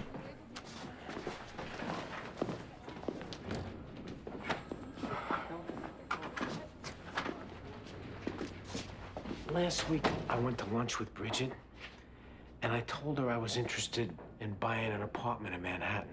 She found one she wants to show me. Well, so what's wrong with that? I can't afford an apartment in Manhattan. I can't afford an apartment in Queens. What'd you say it for? I didn't want to seem like a slob to her. I like her. Uh-huh. I mean, I think I really like her.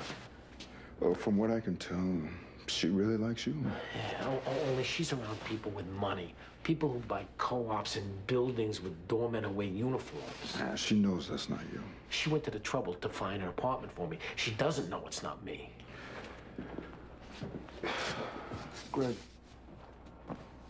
I think you should trust in the fact that her interest in you has nothing to do with what you can buy. She likes you. She likes being around you. To a point. But she sees that I was just putting on airs and that I was a complete and utter fraud. I don't think she's gonna like me so much. Right, look at the apartment. Tell her you can't afford it, then take her out to lunch. I can't even afford to do that. Not at the places she's used to eating at. Trust me. If she likes you, she likes you.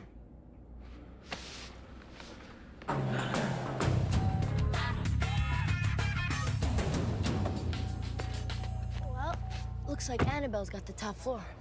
Not bad.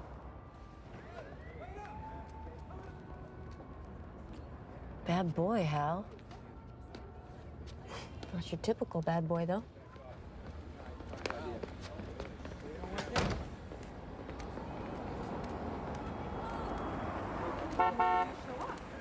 Mr. Matheson, who is that woman? My wife. Get in the car. Get in.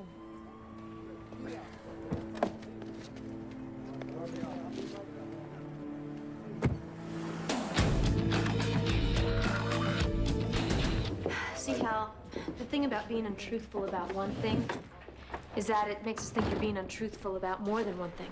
I wasn't being untruthful. I wasn't telling you my whole life story, but I wasn't being untruthful. Who are those kids? My son Ethan, my daughter Miranda. And your wife, Annabelle, is their mother. Yes, What about the woman we spoke to at your office? that's my other wife, Paige. Any kids with her? 3 daughters. Wow. You're quite an operator. I never thought of myself as an operator. With 2 wives and 2 separate families, you go out and get yourself a girlfriend and you don't think you're an operator? Annabelle was working for a client. We spent time together over the course of the project. Our relationship became sexual. There were children. I felt that I had to provide a stable home, so I married her. Then Tracy came along. Tracy was an intern one summer. She was a student at RISD. I told her when she graduated to get in touch. 3 years later, there she was. Wonderful draftsman. Talented girl, talented. We started spending time together. That also turned sexual. Might have been one too many, Hal. You make time for things that are important. Yeah. 2 wives and a girlfriend? How does that work? I leave work with Paige. We drive to our home in Connecticut. Our one daughter's away at college, but we have dinner with the other 2. I go to bed around 9:30, wake up at 1, go into the city. Paige assumes that I'm going to work. Annabelle assumes that I'm coming home from work. I get into bed with her, wake up at 8, have breakfast with the kids, then I go to the office. Where does that leave Tracy? Lunches. We're gonna need you to stick around a while, Hal. Why? Because this is a homicide investigation and we need you to. You're also looking at being charged with bigamy. Annabelle and I aren't legally married. It was important to her that we be married, so we had a ceremony, but the guy who performed it was only pretending to be a minister.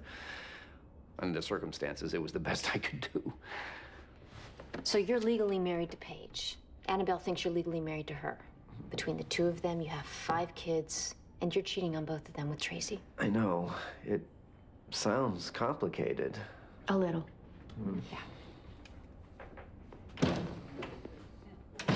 What does this guy have? Some voodoo sexual technique makes all these women fall for him? I don't know what he's got. Hey, crime scene call. They got tied up in a homicide in the 2-5. They won't be able to get to us before late afternoon.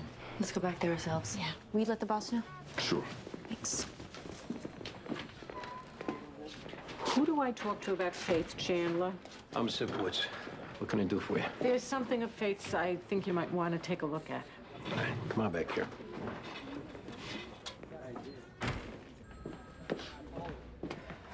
How'd you know her? I was her AA sponsor. In Alcoholics Anonymous, people have a sponsor to help them get through the program, the 12 steps.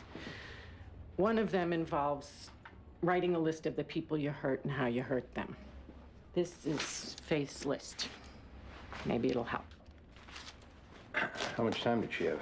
She got her 30-day chip on Sunday. Any boyfriends that we should know about?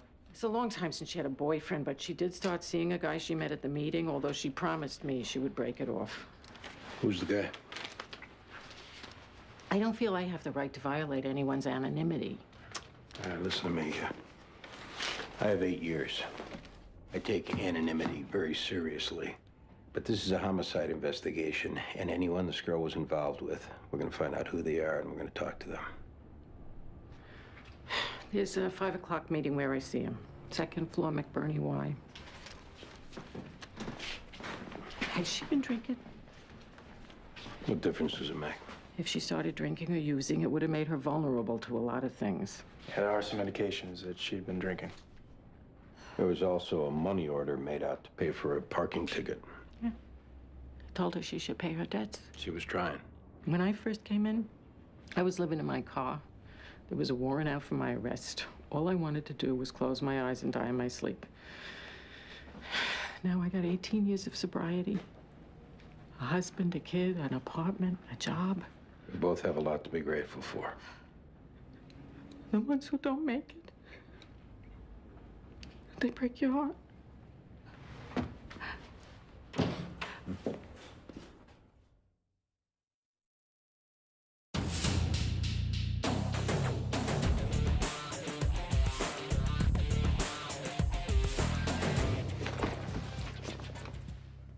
It's him.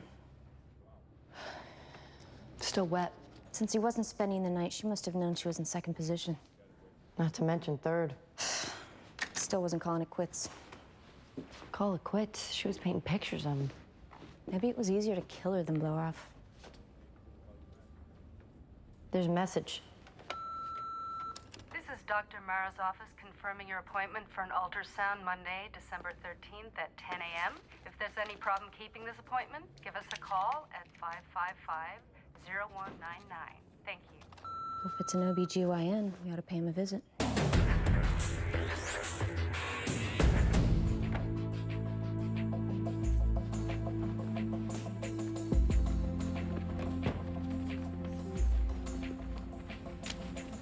What can I do for you?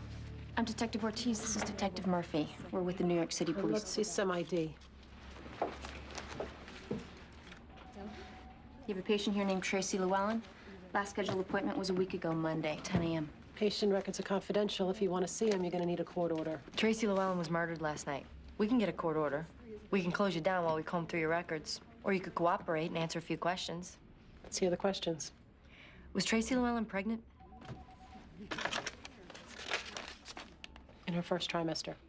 Was she here by herself? A guy was with her, older, nice looking. White, black? White, kind of grayish hair. I think he had some kind of beard. Would you know him if you saw him again? Probably. Not too many people paying cash. Thanks for your time. Something happened with her you might want to know about. She and her guy go to meet with the doctor, and while they're back there, another guy comes in, who's also a detective, so he says. Shows me a badge. I go to write down his information, same as I did with you, and that's when he admits that he's a private detective. What was he here for? He wanted to know, was Tracy Llewellyn pregnant? Would you have what you wrote down about him handy? Yeah. Names, Nick Mastriano. This is the PI license number on his card. Thanks. Crime scene called earlier. Technician saw the lipstick on your DOA. Said it looked like one he responded to in the 9th precinct. What age? Mid-30s, white, just like yours. I called the 9th squad and had the case folder sent over here. Any other common denominators? High blood alcohol on theirs. And you said there'd been signs of drinking with yours. Yours was in AA. Theirs had just gotten out of rehab. It's not a lock, it's a pattern, but it's a possibility. We take this? I'll check with homicide, see if there's any other open cases we're looking at. Where was your husband last night, Annabelle? He was with me. The whole night? He works until very late, most of the time. Like how late? 1, 2 in the morning. He gets his best work done when it's quiet. So he got home at what time? It was 2:45. Can I ask what this is about? Is the name Tracy Llewellyn familiar to you? No. We have information that leads us to believe your husband had a relationship with her. What kind of relationship? An affair. I don't believe that. He's admitted to it. Is she somebody he works with? At one time, she did, yeah. It's my fault. How is it your fault? If he felt isolated from me, if I wasn't giving him the kind of connectedness that he needs, he's gonna find it somewhere else. His connectedness to Tracy led to her getting pregnant. When is she due? Tracy was killed last night. And you think Hal killed her? It's a distinct possibility. It's not a possibility. It's not even a remote possibility. What if she was holding him up for money? It wouldn't matter. Hal would get the money. Or what if she wanted him to marry her? He would have told her that he was already married. Maybe she wanted him to get a divorce. You asked me where Hal was last night. I told you he was with me. I know you're doing what you have to be doing, but you don't know him. This is not a man who kills women. This is a man who loves them. God grant me the serenity to accept the things I cannot change, the courage courage to change the things I can, and the wisdom to know the difference. Amen. Keep coming back. It works if you work it. Which one is he? Glasses.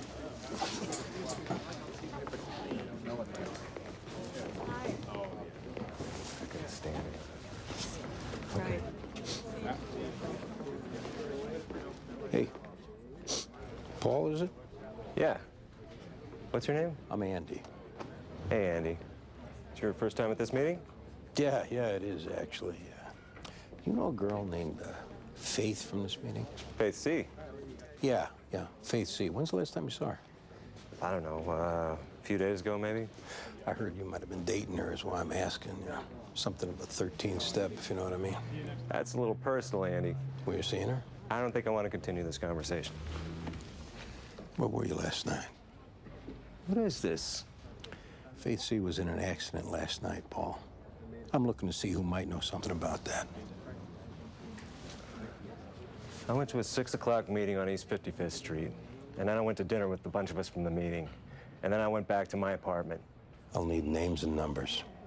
You act like you're one of us to gather information? Yeah, I act like I'm one of you. These rooms are supposed to be safe places for people. Listen to me, asshole. These rooms saved my life. I am one of you. I take it personally when someone comes in looking to cut the weak ones from the herd because it's easy to score that way. Am I getting warm at all? Any idea why I might be talking to you, Paul?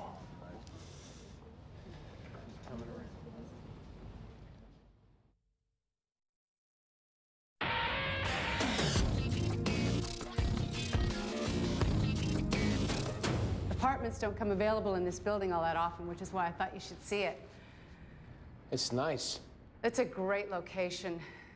You're within walking distance of Union Square, the Village. You could walk to work. After all these years on a Long Island Expressway, I can't even imagine that. Imagine it. The bathroom looks like they redid it. They did. All new fixtures. That's a gas stove, right? It's a gas stove with a matching stainless refrigerator. The cellar has... I'm sorry, let's stop. I can't afford this place. I'm walking around here, letting you do all this work, wasting your time, and for what? I can't afford it. It's okay. I can't afford to rent it. I can't afford to buy it. They shouldn't have let me on the elevator. Greg, it's okay. You know, I know you're going to tell me that it doesn't matter because that's a polite thing to say.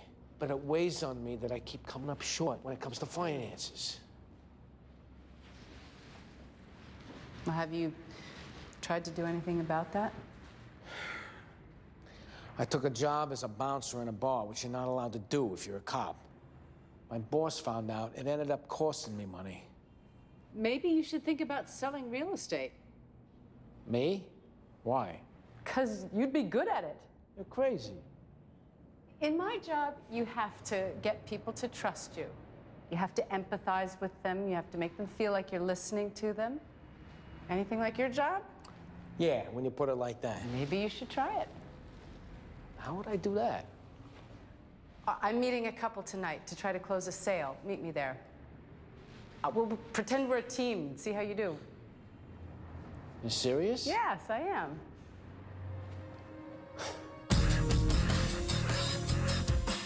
What can you tell us about Tracy Llewellyn and Hal Matheson, Nick? I'm a licensed private investigator. Absent a subpoena, I'm not at liberty to reveal confidential information. You interested in keeping that license? Don't try to intimidate me. Impersonating a police officer is enough to have the state licensing authority pull it. Who said I was impersonating a police officer? Rest assured, someone did. And if we ask them to, they'll swear out an affidavit to that effect. I was hired to surveil Hal Matheson to see if he had a girlfriend. Who by? Who else? His wife, What's her name? Paige Matheson. What did Paige do when you told her Tracy was pregnant? She didn't take it too well. Which means what? She offered me $10,000 to have Tracy killed. What'd you tell her? That I wasn't in that business.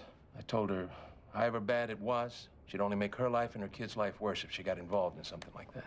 How'd she respond? She nodded, thanked me, and left. I'm afraid to ask. Tracy's dead. For what it's worth, I thought I talked her out of it. Anything more match up in the two cases? Ours wrote about some guy in her AA group that she felt bad for having let on. The one in her 9th squad got in trouble for doing the same thing when she was in rehab. There's a third case. Female, white, 37 years old, found strangled in a flop house off 8th Avenue. Similar thing with the lipstick. She had a medallion that says 1 day at a time. That significant? It's an AA expression. You sound like you know what you're talking about. I do. The borough gonna put together a task force? We'll use teams. Female undercover with a male backup. We'll also set up video surveillance outside. If we focus on the Village, Lower East Side, and Soho, there's 35 meetings a day. Since I go to meetings anyways, I might as well be back up on one of them. If I gotta go on my own time, that's all right. You don't. I got the borough to authorize overtime. You want to be involved as well? Sure. I'm briefing the task force at 6 o'clock.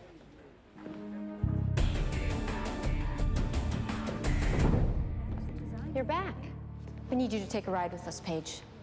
Now? There's a couple things we need to ask you about. Oh, I can't leave here in the middle of the day. It's kind of important. This is also important. We'll get you back as soon as we can. We have a prototype due on one project, drawings due on another, and clients are flying in from Stockholm on Friday. Paige, we need to do this. Okay, I'm just gonna get my jacket and my bag.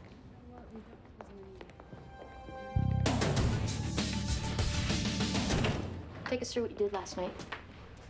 Hal and I left the city together. We picked up his car at the train station in Westport. We drove home, had dinner with our daughters, and that's it. What about after dinner? Our daughters went out, which allowed us to be intimate since we've never subscribed to having a locked bedroom door. Hal got up at his usual time and left for the city. What's his usual time? 1 a.m. He does his best work when it's quiet. What time do you get up? 7. I got the girls off to school, and then I drove into the city and went to work. Do you know a girl named Tracy Llewellyn? Sure. She was an intern who worked for us. Do you ever think your husband was having an affair with her? Why are you asking me that? You hired a private detective named Nick Mastriano. Yes, I did. What did he tell you? That Hal had taken Tracy to see a doctor. What kind of doctor? An obstetrician. And what did that tell you? That she was pregnant. That Hal had gotten her pregnant. Not necessarily. Tracy could have asked Hal to take her to the doctor simply because that's who Hal is. Paige, we've spoken to Nick Mastriano. And what did he tell you? That you offered him $10,000 to have Tracy killed. And he took that seriously? I think he did. All that was me being funny. A feeble attempt, maybe, but that's all it was. You knew your husband was having an affair, Paige. Yes, I did. Must have hurt. Every night after he'd leave for the city, I'd cry myself back to sleep. Did you ever confront him? It was me who caused it to happen. Why should I confront him? How did you cause it to happen? I got my priorities mixed up. I was so wrapped up in the business that I forgot about being a wife. I forgot that at home, he didn't need an efficient manager. At home, he needed the allure of a woman, the softness, the pliancy. That's what he wasn't getting. Did you blame Tracy at all? Tracy was around Hal, and she responded to him the way that any woman would. She was around the two of us. She saw the way that he looked at me. She sensed the passion that we had for each other. We didn't leave it in the bedroom when we went to work. It surrounded us. It came off us like mist off a pond. She saw it. She wanted it. Who could blame her? Hey, can I talk to you guys a second?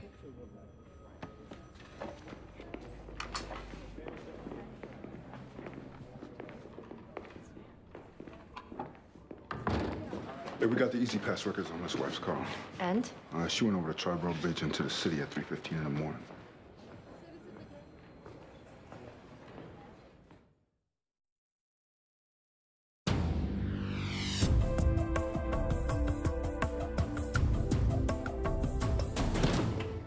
You know that Easy Pass you keep on the windshield of your car? Yeah? It creates a record of the date, time, and location for every toll it's used for. So what are you saying? We're saying you went to the city last night at 3:15. I was going to check up on him. So if we check with the night man at that building, he'll confirm you showed up there? I changed my mind. He doesn't deserve the kind of wife who spies on him over a little affair. Paige, affairs happen. They happen all the time. Your husband has another wife, Paige. That's ridiculous. He has a wife named Annabelle, who he has 2 children with. When he leaves you in Connecticut at 1 o'clock in the morning, he goes to her. I'm aware of the fact that you use deception to get people to tell you things. We saw him with them. We questioned him. He admitted it. I must look pretty pathetic right about now. You look like a woman who's been deceived. Tell us what happened when you went to see Tracy. I thought I could convince her not to have the child. She was young. She would have other opportunities with other men. She could have a child with a father who was available, who wasn't taken. But she didn't want that. She wanted this child. She wanted Hal. Was there a struggle? No.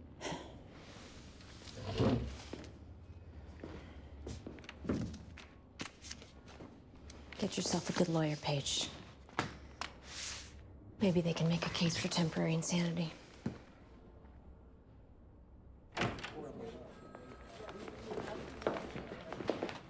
When could I see my husband? Is Hal your husband? Yes, he is. You! Easy. Okay, okay, okay. Calm down. Okay. Okay. Okay.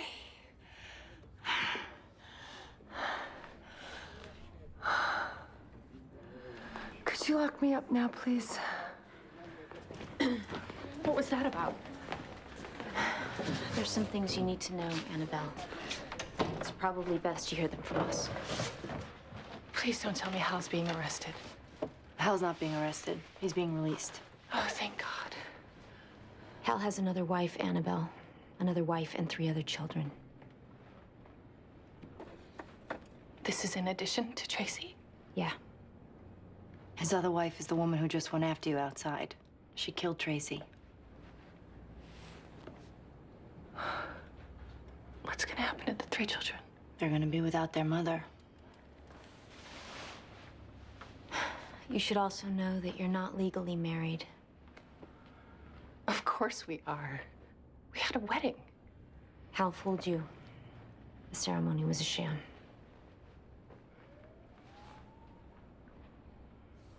You wanna take a minute and get yourself together? We'll tell Hal you couldn't wait.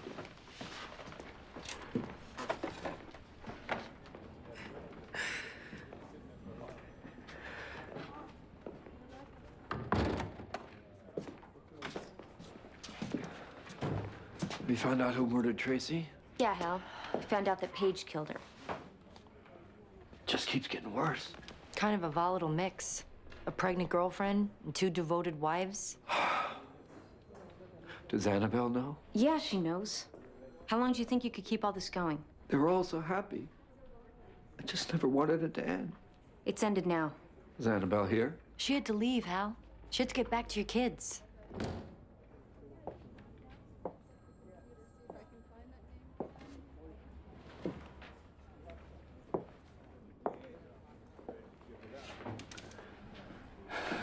So much I need to tell you.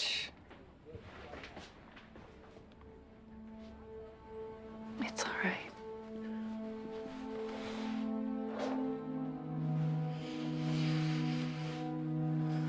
Come on.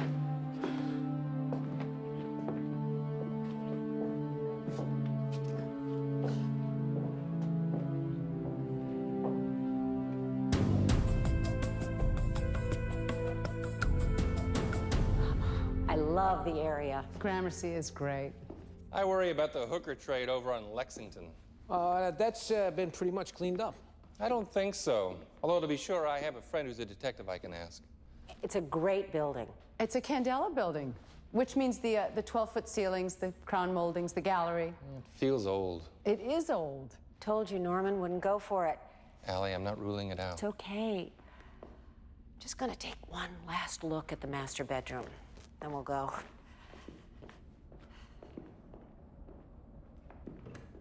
Now I'm the bad guy, right? Mr. Reese, yeah, I've only just met you, so I won't presume to tell you what you should do here, man. One thing I've found in my life is that vis-a-vis the person I live with, if they're not happy, I'm not happy. Well, that does go both ways. Well, when it comes to things like where you live and what the place looks like, my experience is that making a woman happy, when I've been able to do that, that's something I've never regretted. Let's go.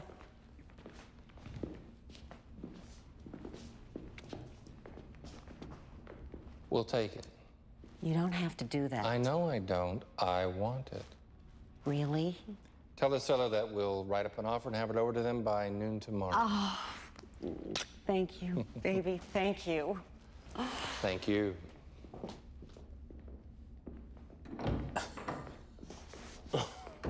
You just made yourself in the neighborhood of $17,000. Get out of here. 2.5% of the sale price, less overhead, split 50-50. Nah, I'm not gonna take money out of your pocket just because I happen to show up. You closed the deal. It was your deal. Hey, you're taking that money. No, I'm not. Now, this was fun, but it was a fluke. I mean, if I started doing this for real, it'd be different. What about doing it for real? I don't know, Bridget. All right, maybe we should just have a drink and talk about that. Yeah. Meantime, see if you can't close another deal.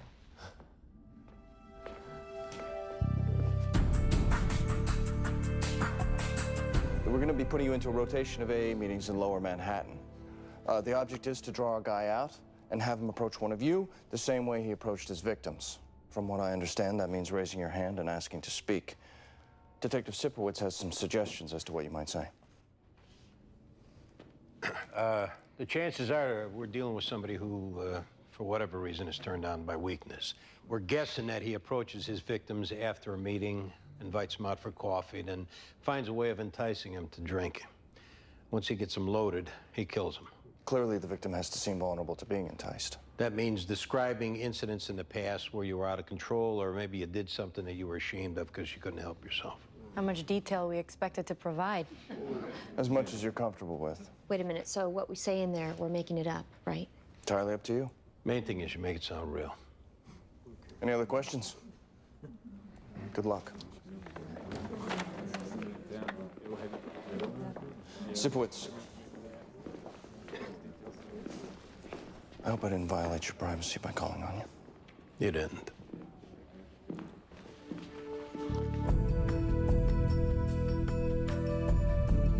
Anybody else in the green? Hi, I'm Laura. I'm an alcoholic. Hi, Laura. Glad to be here tonight. I've been having a pretty tough time of it. I know there's a million reasons why, as bad as I feel now, drinking or using is only going to make it worse. I know that in my head, but I don't know it in my heart. All I know is in my heart, I'm hurting. There's a guy I fell in love with. Married, 5 kids. He loved his wife, he loved his kids, and I got him to do what I wanted him to do. I got him to be with me.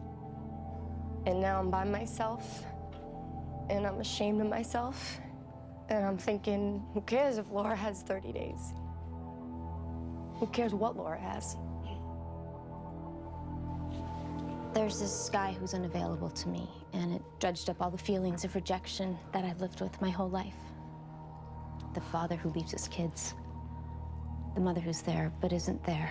And all I thought was how much I wanted to drink. I'm coming up on 30 days. And I don't know if I'm gonna make it. The world looked scary when I was drinking. It looks 1,000 times scarier now. It might be too scary for me to keep going like this. I mean, not everybody gets sober, right?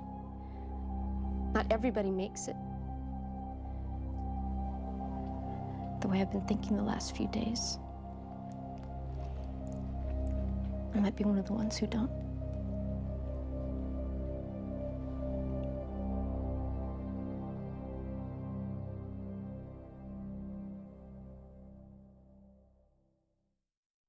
Previously on NYPD Blue. I'm Steve McClintock. Where were you last night till this morning? I was with my girlfriend. Carly Landis, where was Steve last night? With me, why? That's when Tina Most was murdered. Why are you lying for the guy who did it? He said that if I said anything, he would kill me. I'm scared to be alone right now. Maybe I'll stick around for a little while. I figured you'd want to know. Judge excluded Carly Landis' statement. I thought you said the motion was a long shot. It was, till it came out in open court that your partner slept with the defendant's girlfriend. You should think about selling real estate. Pretend we're a team. See how you do. We're going to be putting you into a rotation of AA meetings in Lower Manhattan. The object is to draw our guy out and have him approach one of you the same way he approached his victims. We're dealing with somebody who is turned on by weakness. He approaches his victims after a meeting, then finds a way of enticing them to drink. Once he gets them loaded, he kills them.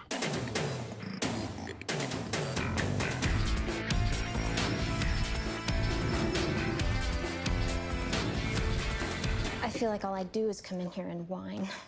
My sponsor gave me a list of things to do, and I didn't do them, and I guess she got tired of hearing me make excuses for not doing them, so she fired me. And I start in, you know, she's wrong. She should have stuck with me. I got 3.5 weeks without a drink or a drug, and I'm flunking out. I keep waiting for it to get better, and it doesn't. I'm alone except for when I'm at a meeting. And I'm lonely. God, I'm lonely. I guess I'm supposed to stop now. Thank you. We'll take a 15-minute break. Please, no smoking on the church grounds. Thank you so much for sharing. Oh, you're welcome. You have such honesty. Thank you. Do you mind if I ask you a personal question? It's all pretty personal in here. Is that your hair's natural color? Uh-huh. Would you consider selling it? Selling my hair? I wholesale hair to wig makers, and your hair is the shade and texture that I'm currently looking for. And it would be an opportunity for you to earn and get your foot in the door. I don't want to sell my hair. Do you want to hear the going rate for hair like yours? Kind of attached to it. That's good. Will you think about it? I will. You heard of HALT? No. What is that? Hungry, angry, lonely, tired. Any one of those is when you're most at risk of drinking. Right now, I guess I could check the box next to all four. After the meeting, you want to get some breakfast. Cross at least one off your list. Okay. You don't have a sponsor? It might just be temporary. But you don't have a sponsor now? No. I'll be your sponsor. That's okay. We'll do it another time. Okay. And after the meeting, we'll go out. Well, I gotta get to work. This is my card. I want you to call me. And when's the next meeting you're going to? I'm not sure. Well, do you have a schedule? Yeah. Yeah. Well, I'm at this meeting every Tuesday morning. Thursdays, I'm at the 8 a.m. 79th Street workshop. Call me. I will. I'll be there in 15 minutes. Could you excuse me a second? Sure. Thanks. We got another one.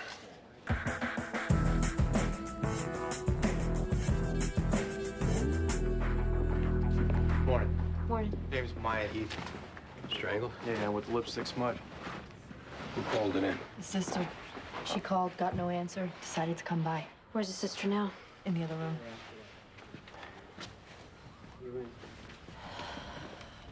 Miss Heath, you mind having a seat out here, please? I'm Detective Sipowicz. This is Detective Clark. I know this is a bad time, but we really need to ask you a couple of questions. Okay. When's the last time you spoke with your sister? Last night, I called her when I got back from work to see what she was doing, and she said that she was on her way out to a meeting. Do you know what time it was you were speaking to her? 6:30, 6:45. So she was on her way. That'd be what, a 7 o'clock meeting? I don't know. Did she tell you where the meeting was? Yeah, she said it was in a school. Your sister ever talked to you about people she met at those meetings? She said she met some nice people. She said she met some weird people. She didn't go into specifics. How long had she been going to meetings? 3 weeks, something like that. I know it was less than a month because a month ago she had gone to Atlanta on business and wound up getting fired. For drinking? You know, drinking, missing appointments, just generally making a mess of things. You know if your sister kept a diary of some kind? You know, she used to. Do you know where we might be able to find it? It was in her computer. It's under Martha. That was our dog when we were little. All right, thank you very much for your help. When we know something, we'll get in touch with you. When she got back from Atlanta, I told her that she was a candidate to wind up homeless if she didn't do something about her drinking. It hurt her that I would say that. It hurt her that I was mad at her. She couldn't stand that. She started going to meetings and she wound up dead. You can't blame yourself for that. I can't, huh?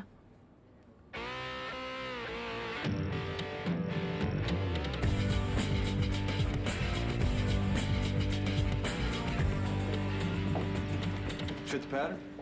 Like a glove.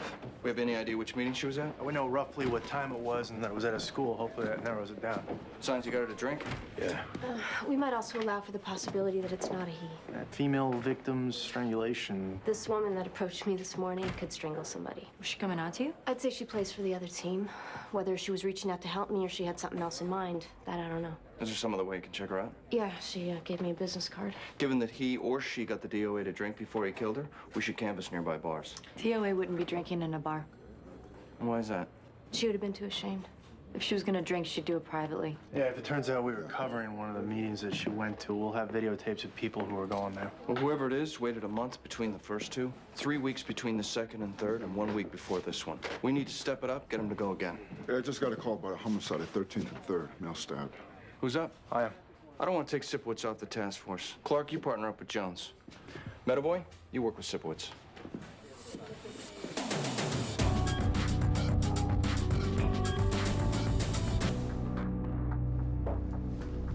Looks like a burglary gone bad. Guy busted in the window, surprised the DOA, and it's stab, steal, hasta la vista. Well, he's got the whole thing figured out. Hey, just trying to tell you what I say. Yeah, maybe we'll take a look, too. Just for the heck of it. Get a name of the DOA? Steve McClintock. You're kidding. That's what the neighbor says. Matches the name in the mailbox. Well, who called it in? Downstairs neighbor. She heard the fight, didn't see anything. Said it happened a little before 8 this morning. I'll be damned. McClintock, he was involved in that adoption scam, right? Yeah, he killed one of the pregnant girls. we got him, but the case was thrown out. There's some money here. Whatever they were after wasn't cash. Hey, we got something here. Down there.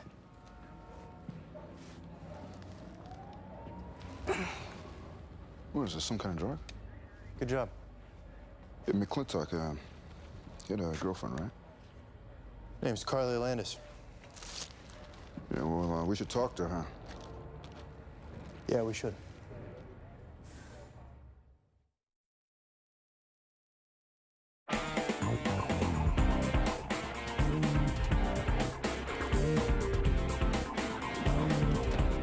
Have a seat, Carly. Where were you around 8 this morning? You want to tell me what this is about? Just answer the question.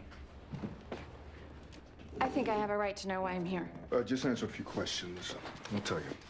I was helping a woman named Rhoda Weiss. I'm her home health care worker.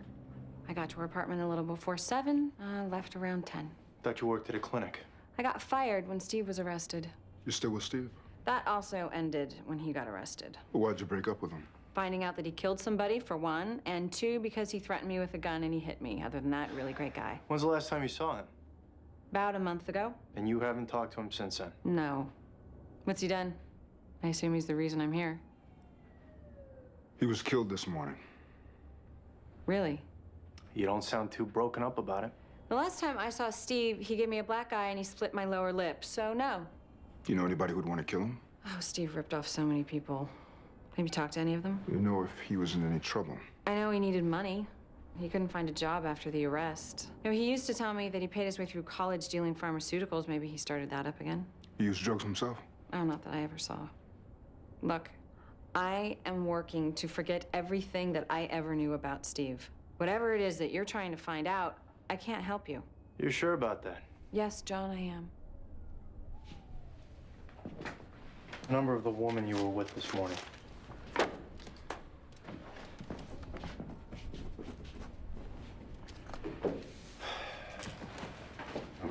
Can I speak to you for a second in private?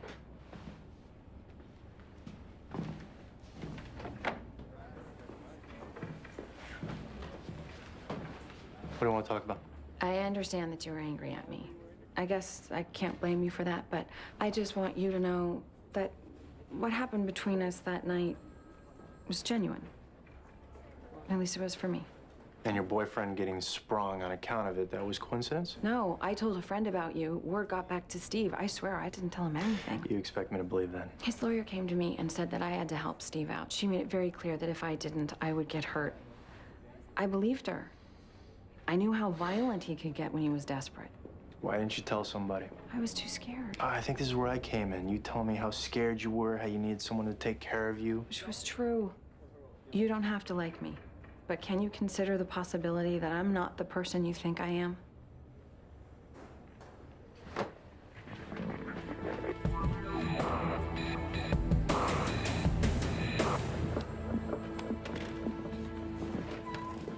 I just got the lab report on that stuff you found in Steve McClintock's apartment. It was steroids. Really? Some high-end, state-of-the-art stuff. Was he a user? I don't think so. I mean, he was big, but not that big.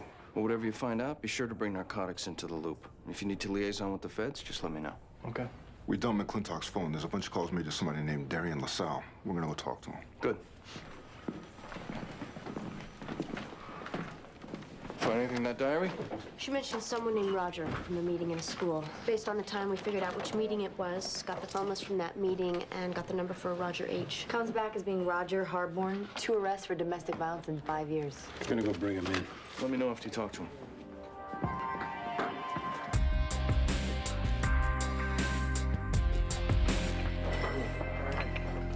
Darian LaSalle? Yeah, that's right. Give us a minute. Sure, man. We talk to you? Sure, what about? Detective Jones and Clark, we're investigating an incident that occurred this morning. Where were you around 8 o'clock? This morning? Right here. I handle all the personal training clients between 6 a.m. and noon. You know, well, the guy at the front desk tells us you're a competitive bodybuilder. Is that right? Yeah, I've been on the circuit about 3 years now. You know Steve McClintock? Huh. Afraid not. No idea who he is. Huh. Funny. Because you talked to him on the phone for 5 minutes yesterday. Oh, Steve. Right. You know, it's funny. You know, in my head, I thought you were talking about somebody else. Yeah, I talked to Steve. What did you talk about? You know, hello. How you doing? What's up? And that was it? Yeah, pretty much. You ever use steroids, Darian? No, man. No, I work clean. I got the test results to prove it. So you weren't talking to Steve McClintock about steroids?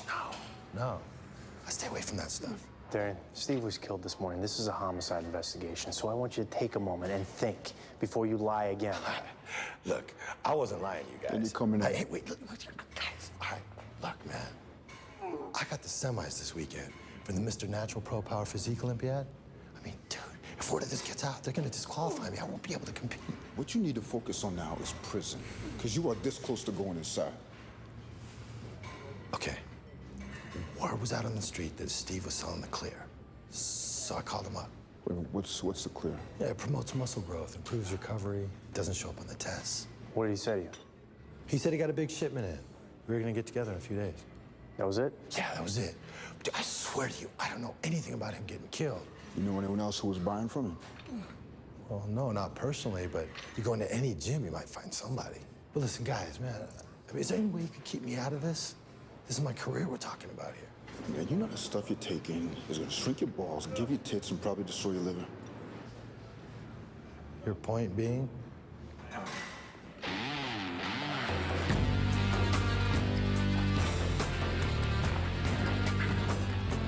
Have a seat, Roger. Something to drink? No, I'm okay. What do you need to talk to me about? You're a member of a group that meets at a school, is that right? You're talking about my 12-step group? Right. How'd you find out about that? There was a robbery in the school. We're talking to everybody who's been on the premises. Okay, well, I've been on the premises. Anyone in your group raise any flags? No. How about a girl named Maya Heath? How about her? What can you tell us about her? You think she's involved in a robbery? We're covering all angles. You know her? Yeah. When's the last time you saw her? Last time was the meeting. Which was when? Last week. Not last night? What's going on here? Where were you last night, Roger? I had to work late. I thought you said you sell copy machines. I do. What do you have to do late? Sales calls. Sometimes they don't let me in during business hours, and I gotta go late. That doesn't ring true, Roger. People don't stay late to talk to salesmen. You were drinking last night. No. No, I wasn't. Yeah, you were. I can smell it on you. Where'd you take Maya from the meeting? I didn't go to the meeting. I want a list of those sales calls. Well, I'd have to go home and look for it. No, you can forget about going home. You're going to sit here until we can verify that you were where you say you were. If we can't, then we're going to have a different conversation. Did somebody do something to Maya? Yeah. What'd they do? They killed her.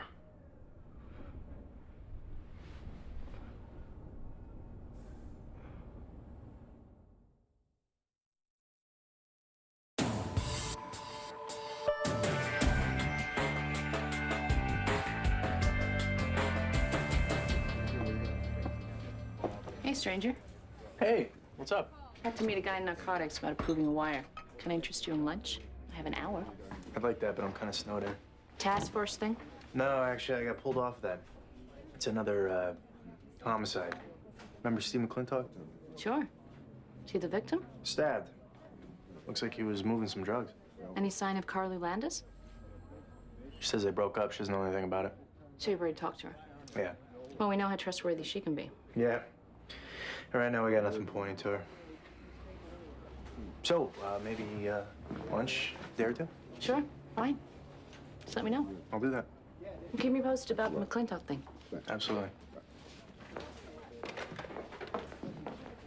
Hey, John, I just talked to narcotics. They picked up a guy named Nathan Creek carrying a couple of 100 doses of that steroid we found in McClintock's this morning. Who's Creek? A drug dealer. He's also got a burglary and assault on his sheet. When they pick him up? About an hour after McClintock got killed. He's at the tombs.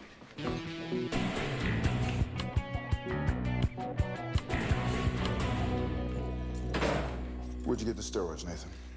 Don't know what you're talking about. A couple hundred glass vials that were in the trunk of your car. Don't know anything about that. We found fingerprints on them that belonged to a Steve McClintock. He was stabbed this morning. Is any of this starting to ring a bell to you? Yeah. Must have been the guy who killed him and put that dope in my car. Nathan, I don't think you appreciate how thoroughly screwed you are. We're gonna find your prints in McClintock's apartment. We're gonna find his blood on your clothes, and we're gonna find the knife you killed him with if we gotta go through every garbage can south of 42nd Street. Now, the game's over. Do yourself a favor and tell us what happened. This is a felony murder. That buys you the death penalty. Unless there were circumstances that you want to explain. Would circumstances include someone else coming up with the idea of me going in? Maybe. Who? This chick. She told me this McClintock guy had the shipment of steroids in his apartment, right? I was just gonna go in and grab him. She was gonna sell him. We were gonna split the take, right? Simple. Except she also said that this guy was gonna be out of his apartment all morning, which he wasn't. This chick got a name. Carly Landis. She put you up to this? Laid out the whole thing. How do you know her? She worked at a free clinic down on Rivington I used to go to. We've stayed in touch. Did she say why she wanted to rip this McClintock guy off? No, only that it would be easy and the money would be good. She didn't say more than that? That was enough for me, you know. So you went into the apartment, found McClintock there, and you stabbed him, right? Found? Found? Whoa. I mean, he came at me like a bull. If I hadn't done him, he sure as hell would have done me. I mean, I can argue that. I mean, that's self-defense. That's legit, right? What, that you would defend yourself while you were breaking into his apartment and robbing him? Yeah, that's right. It's exactly what I was doing.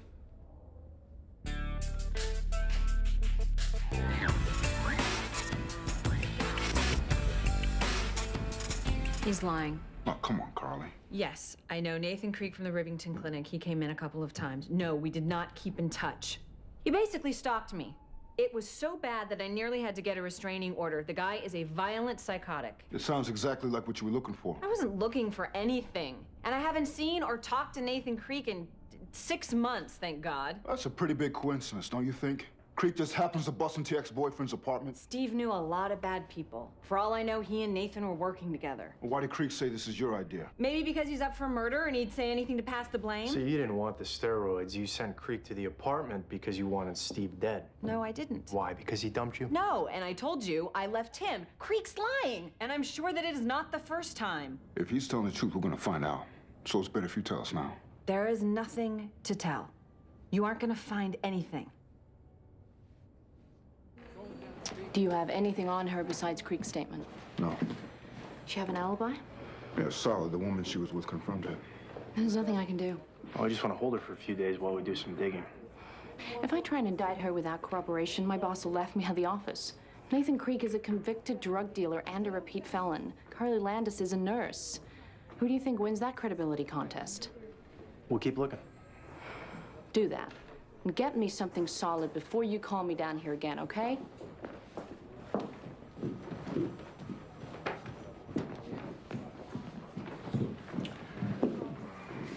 So, Carly tells Nathan Creek that McClintock won't be in his apartment that morning, but she wants McClintock dead. So you gotta figure she knows he'll be there that morning. Yeah. Yeah, but how'd she know that? Good question. Any progress remembering their names? I'm not sure. I'm remembering making sales calls, but I'm not remembering when. What about Maya? You remembering anything about her? I liked her. I wanted to go out with her. She feel the same way? No. She said that she wasn't ready to be dating anyone. She had issues with men, whatever that means. Maybe I just wasn't her type. Who knows? What'd you do after she told you that, Roger? I don't know. What do you mean you don't know? I mean, I don't know. We were in a Chinese restaurant. It was after a meeting, and I don't know what I did. What meeting was it? The one on West Houston Street at noon. I saw her at the meeting, and I asked her to have lunch. I remember being at the restaurant, and seeing the other people drinking these big bottles of Chinese beer. I remember waiting, and I remember at a certain point, I said to the waiter to bring me one. What about Maya? Did she have one? No, I don't think so. I think she got mad at me for ordering one. And I think she left. What's the next thing you remember after the beer? Getting woken up in my car by a state trooper. Where was that? Off the southern state. He write you up? No, sir. He did a field sobriety test on me, but my head had cleared by then. You don't know what happened between the time you ordered the beer and when the state trooper woke you up? The reason I got myself to start going to these meetings was because when I got drunk, there was no telling what I was capable of. I've been abusive. I've been violent. If you tell me I killed Maya, I won't argue with you. I'm so sorry.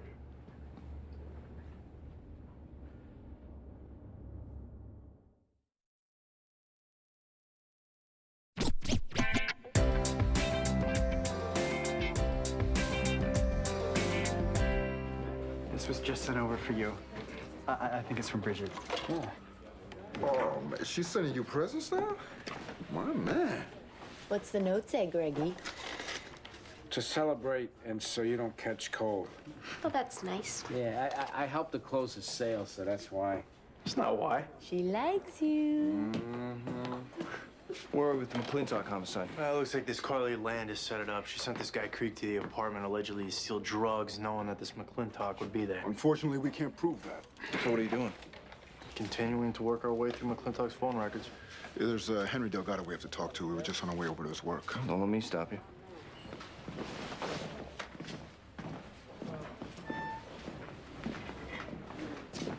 Where do we stand? The state police confirmed that the stop was made around 6 this morning, and the Chinese restaurant confirms that he was in there yesterday afternoon and he was drinking. Was a girl in there with him? The waiter says that she walked out on him. Which is what he said. Still leaves open the possibility he went to her apartment.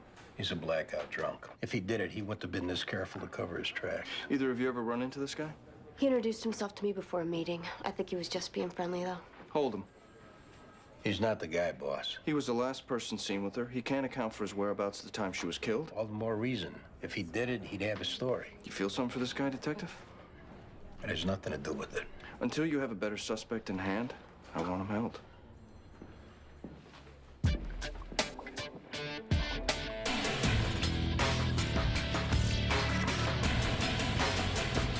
So the phone's in your name, but the apartment's rented to a Camille Delgado? Who's that? My mother. She's been there for years. I moved in about a year ago. Got my own phone. Why'd you move in? My mom's pretty sick. High blood pressure, congestive heart failure. I'm taking care of her. Well, we're investigating a crime involving Steve McClintock. I'm going through his phone records. We found a call to him made from your phone 3 days ago. I was looking for another home health care worker. A service recommended Mr. McClintock to me. He wasn't available. Mr. McClintock was an OBGYN nurse. What service recommended him to work with an elderly woman? The particular service? Yeah. Maybe you could dig up the name for us. I mean, I could try. I don't know. Right, now, you said you needed another home health care worker. You already have somebody coming in? Yeah, a couple times a week. Who's that? A woman named Carly Landis.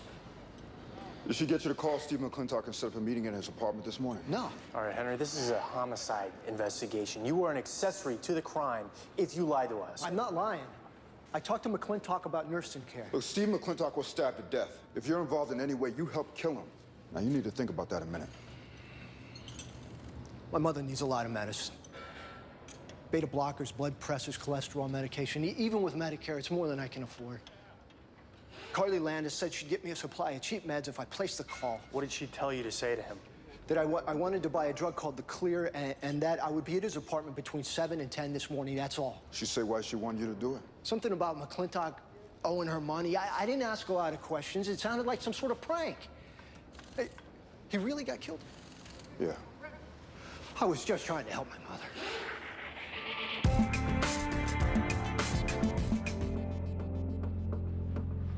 Whoa. Take it easy, Greg. All these years going to bars, I should have been going to meetings. That's a stupid thing to say, you know that? Why? At least just pretend that you're taking it seriously.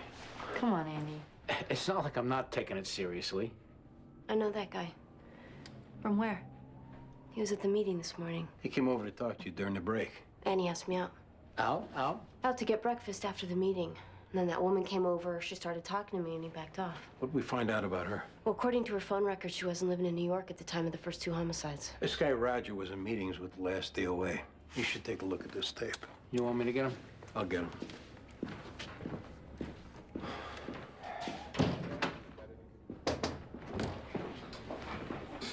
What did you find out? Your story checks out as far as the Chinese restaurant and the state trooper. What about in between? I don't know about the in-between. So I still could have killed her. Theoretically. What do I do? Right now, I want you to look at something. You recognize this guy? Yeah. I see him in the rooms. Anything you can tell me about him? I think his name is Justin. Smooth talker. Always has a lot to say about how good he's doing. You know if he knew Maya at all? Oh, yeah, he definitely knew her. I even remember a couple of times after a meeting, I saw them go off together. All right, I'm gonna have to put you back in the other room for now. Okay.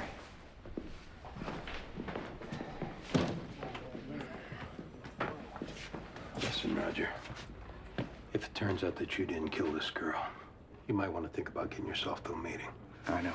You want me to go with you, or if you just want to talk to me, give me a call.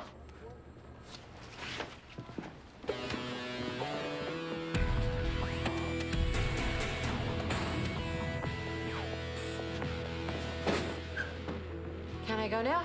We talked to Henry Delgado. What about him? He told us you set Steve up.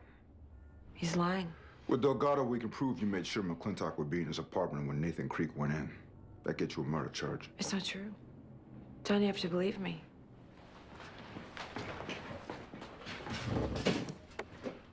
Carly, we talked to the clinic where you worked.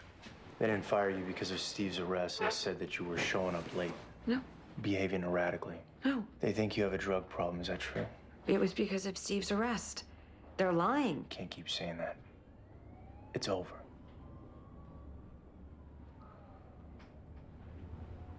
I'm scared, John. I can help you. But you have to tell me the truth. Was Steve giving you drugs?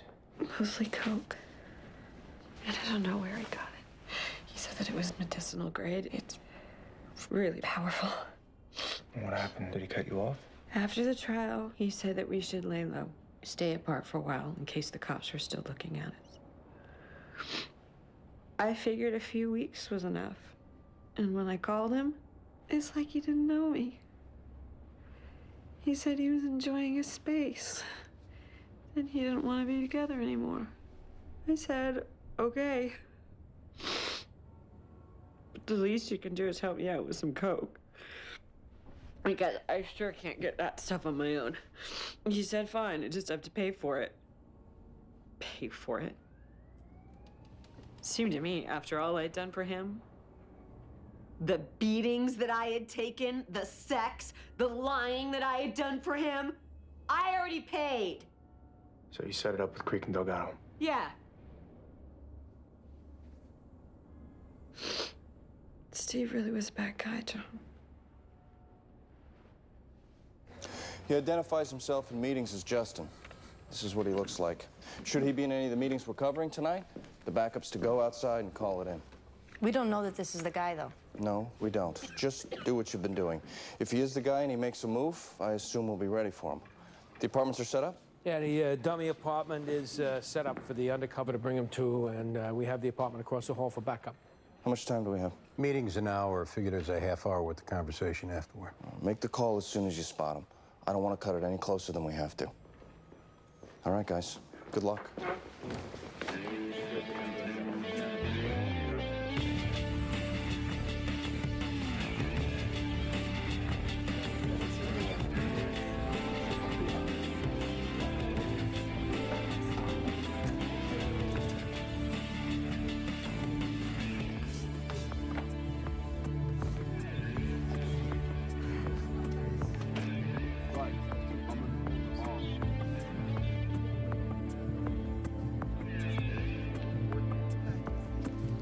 Meeting time. We'll start the meeting by going around the room and introducing ourselves. My name's Grace. I'm an alcoholic. Hi, Grace. Warren, alcoholic. Hi, Warren. George, addict, alcoholic. Hi, George. Justin, alcoholic. Hi, Justin. I'm Melinda. I'm an alcoholic. Hi, Melinda. Elaine, alcoholic. Hi, Elaine. Hi, I'm Jack. I'm an addict alcoholic. Hi, Jack.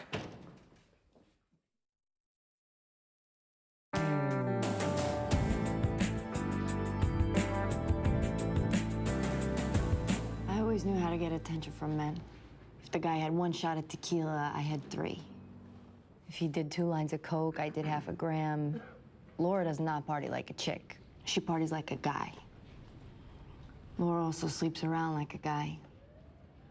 Which is why 5 years ago, Laura had a kid who's now somewhere in the world being raised by somebody else.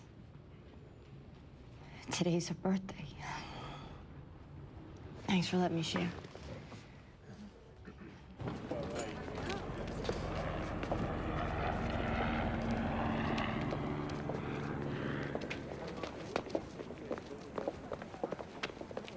Do you want to go off with the others, get something to eat? I'm not really in the mood. You all right? You want to talk about it? Sure. Some days I'm better about things. Days like today, I look at the mess I made in my life and I can't imagine how I'm surviving.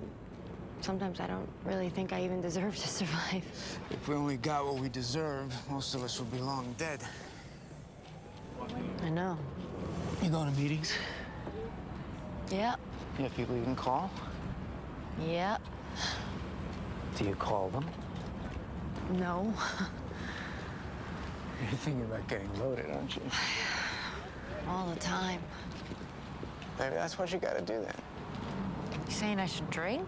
I'm saying you fight it as long and as hard as you can fight it, and then at a certain point, you can't fight it anymore. Asshole. It's him, right? Yeah. I'll let him know to get ready at the apartment. That kind of goes against what most people say, doesn't it? I don't know, a lot of people are pretty good at making up rules for other people to live by. I don't do that. In the past, when I drank or used, I got into trouble. You want me to? I'll stay with you. Make sure that doesn't happen. I'm not gonna ask you to babysit me. What are we talking about? You have a drink to take the edge off, see? Maybe you can do it. Hell, maybe you're not an alcoholic.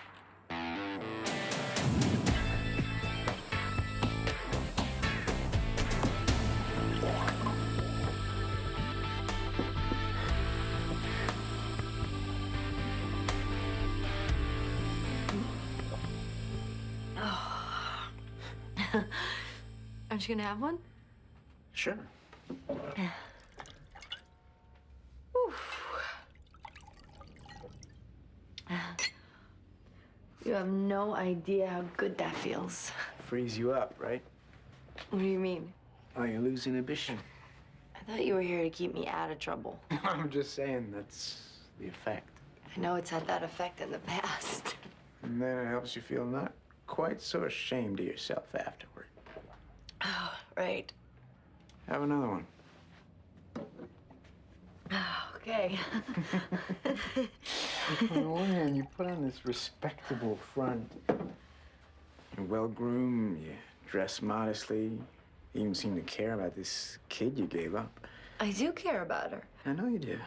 My mother cared about me. It doesn't stop your true nature from revealing itself. And what is my true nature, according to you? When you get to thinking about the way things feel, about physical pleasure, nothing else matters. Your desire, your lust takes over every other part of your being. Is that what's gonna happen to me now that I'm drinking? The alcohol just greases the skids. This is who you are. Having a kid doesn't change that. I shouldn't. My mother didn't stop being who she was when she had me. She had a life. It's good that you see it that way. Definitely. She'd leave me money to buy myself dinner. And she'd look in on me when she got home.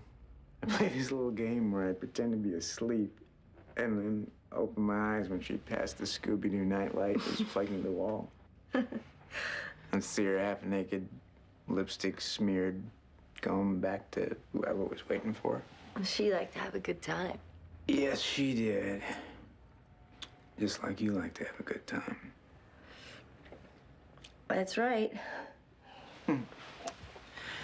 You're not really ever gonna stop drinking. Probably not. Drop another kid along the way. Maybe. I'll see what I saw. Possible. Hear what I heard. What is it you heard, baby? Put your drawers on, Joe. Don't let the boys see you like that. Don't do that to me, Mickey. I don't want to get crazy. Don't let him hear. Well, I don't care if they hear. It's not the end of the world. You let him hear, wouldn't you? Hell yeah. They're in the other room, crying. Pillows over their ears to block out the sound. And you're in here, waiting to get mounted like some sloppy wet skank. How long are you gonna make me wait? You know what, first though? What, honey? First, I'm gonna choke the life out of you like I did to the others. So there'll be one less of you miserable bitches roaming the earth. I'm a police officer, you sick asshole! Now stay down! Get out your stomach! What did I do? Nothing! You didn't do nothing. You okay? Give me your hand. Get up. Get up. All right, come on. Let's go. You all right? You sure? You better drive, though. Get good, Laura. I just wish she hadn't touched me. Yeah, let's go. Easy. I got you.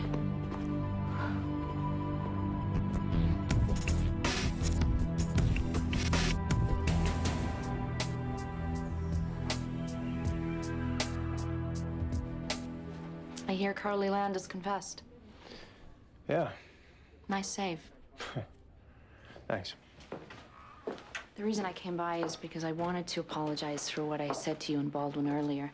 Don't worry about it. No, it wasn't professional.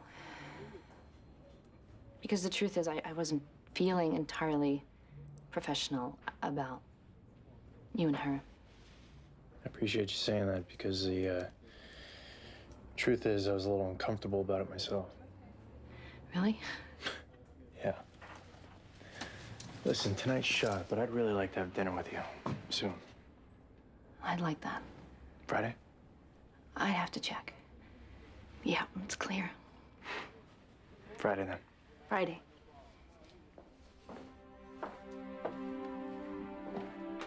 Bye.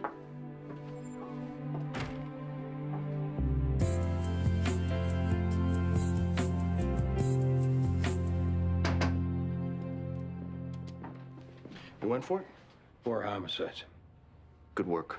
Thanks. You ought to say something to the girls, too. I will. No, I just spoke to a friend of mine who oversees the sergeant's exam. Yeah, huh? You passed. You're kidding. I thought you'd like to know ahead of time. Congratulations.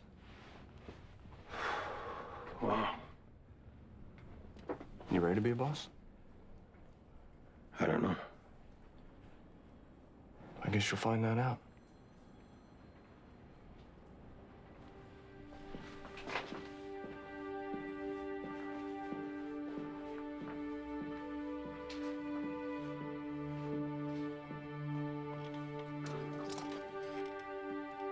What's up?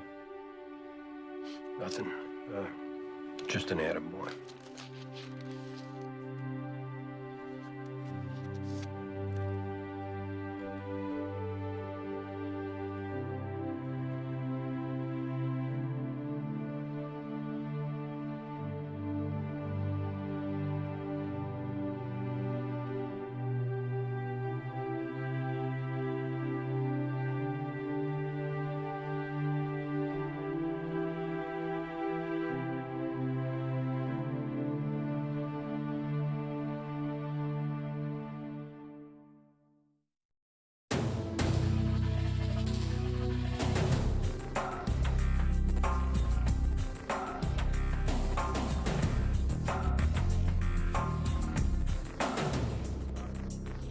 DOA's name is Gene Stratus. He owns the place. Looks like he was stabbed in the chest. Got a bloody knife on the grill. No sign of a 4th century. There's still money in the register. Yeah, he's got a watch on his wrist, hearing aid in his ear. How'd the job come in? The son, Alex Stratus, he found him when he came into work. That's him? Yeah. Mr. Stratus. I'm Detective Sipwitz. This is Detective Clark. We're sorry about your dad. Yeah, thanks. What time was it when you got here? 5:30. Your dad usually here before that? Most mornings by 4. But once in a blue moon, he decided to sleep in, rolling around 5. Can you think anybody might have had it in for him? Anybody get let go recently? About a month ago, he got rid of a guy, but I don't think he'd be the type to do this. All right, we'll need a list of all your employees. Your mom still around? Yeah. She and my dad split up years ago.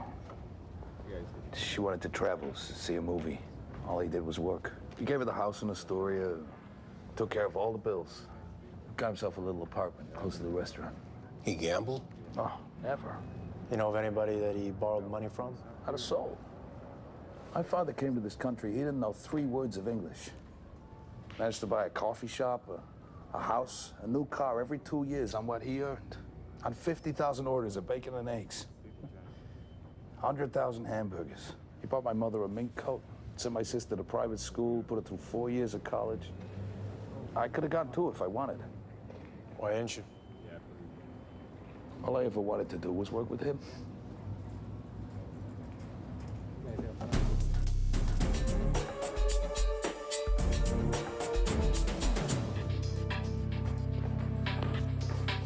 I'm looking for Detective Ortiz. She was here just a minute ago. Detective? Tía, ¿cómo estás?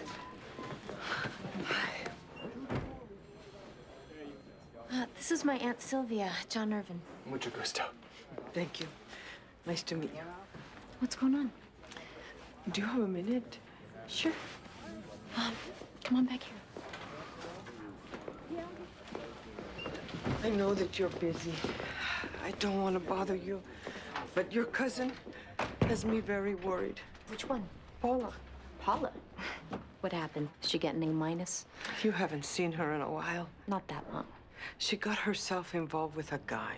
He's 15 years older than her. He's changed her. How has he changed her? She dresses different. She talks to me different. She stays out late. She's 19. I smelled liquor on her breath the other night when she came home, and I found pills in her bag. I took 2 to see what they were. Well, these could be anything. How many did she have? 10 or 12. She's always been such a good girl. I prayed that this wouldn't happen. I don't know what to do. You want me to talk to her? She doesn't listen to me.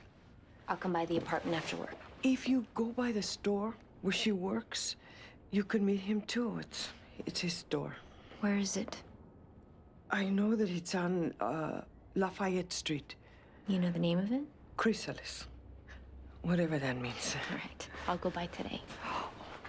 No te preocupes. Gracias. We're gonna start with the guy he let go last month who's currently on parole. And call his PO? We got the name of the restaurant he's working at. We're heading over there now. I already got a call from the captain downstairs. This guy's coffee shop was popular with the guys on patrol. We'll keep you posted.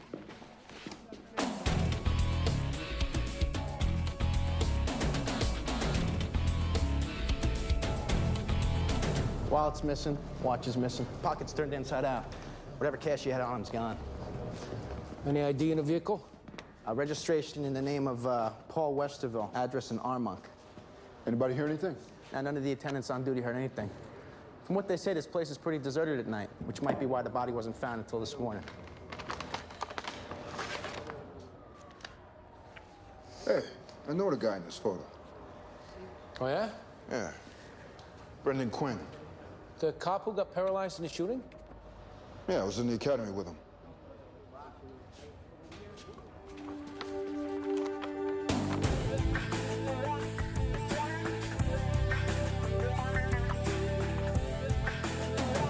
You look good in those ads. Yeah, he gets stopped all the time now. Yeah, people recognizing him.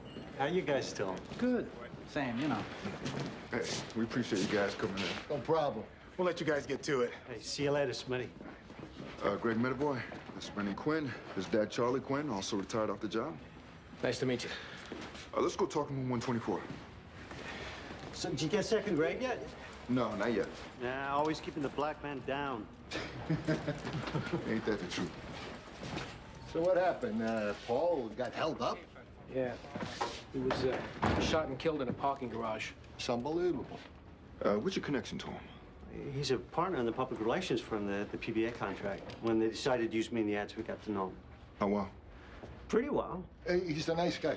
Yeah, actually, we got to be kind of friends. You know, me and Sheila had dinner with him a bunch of times, been out to his house. The last time you were with him was when? Yesterday afternoon. They had me come into this photographer studio because they're doing new ads. Sheila brought me in. They spent a couple of hours taking pictures, bit catered lunch, and then we left. Paul was there for a while, and then he left. Did he say where he was going? Yeah, I think he was going back to his office. What, do you got a call about meeting somebody? Not that I was aware of. You get any hit off this guy that make you think it was anything other than a straight-up robbery? No, I didn't. All right. Well, thanks again for coming in. No problem. Hey, we want to have you at the house for dinner one of these days. Try inviting me. Sheila's going to call you. All right. It's good seeing you, Mr. Quinn. You take care.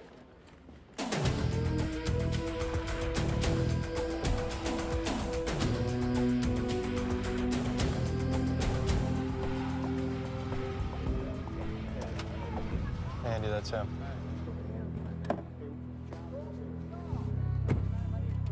Hey.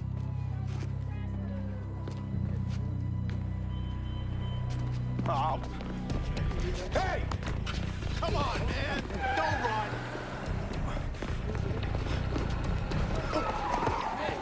Stop running! Oh, man, you're just making things worse. What'd I do? What did I do? Me, what'd you do? Smoking a joint for starters. Oh, you gotta be kidding me. Yeah, make me run, that doesn't help either. What the hell is wrong with you?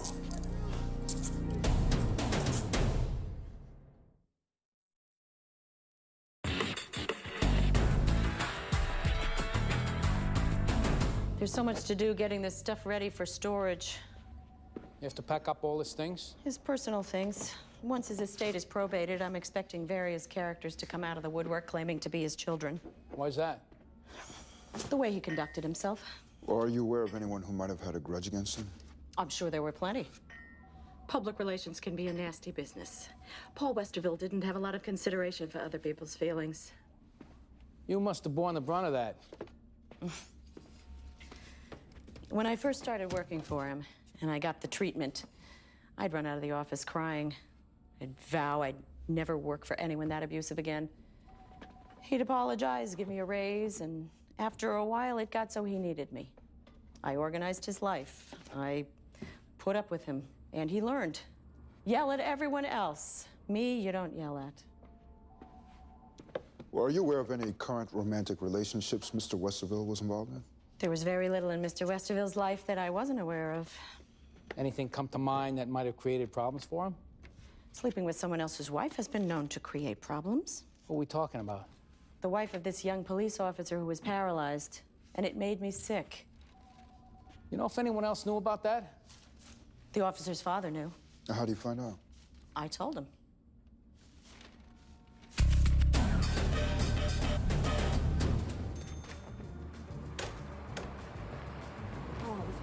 Hey, stranger. Hey. What are you doing here? I was in the neighborhood. I thought I'd say hello. My mother asked you to check up on me. What makes you think that? Don't lie to me, prima. Do you have any reason to ask me to check up on you? No. Now who's lying? What are you talking about? You find any pills missing from your bag lately? So that's where they went. Got one of my friends beat me for them. When'd you start in with that stuff? It's not like they're hardcore narcotics. They're disco biscuits. People die from those things. Not to mention the fact that they're illegal. Listen, I got a guy. We go to a club. We have a good time. It's all good. No, it's not. Think back to when you were 19. We're not talking about me. What? Were you a saint back in the day? Who's the guy? You want to meet him? Sure. All right, you tell me he either delivers the tops with the jeans or the order's canceled. You got it? Guapo, no? All right, good. Give my love to Cheryl. Hey, what's doing? I want you to meet my cousin, Rita.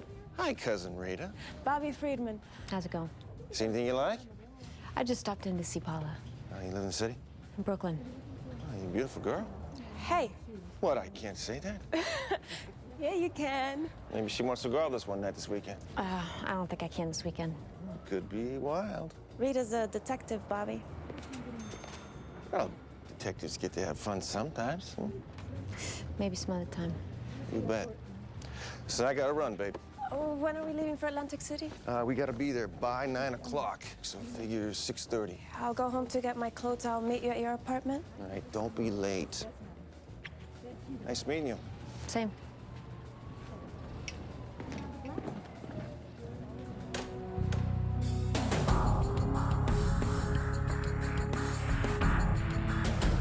Where were you last night, Antoine?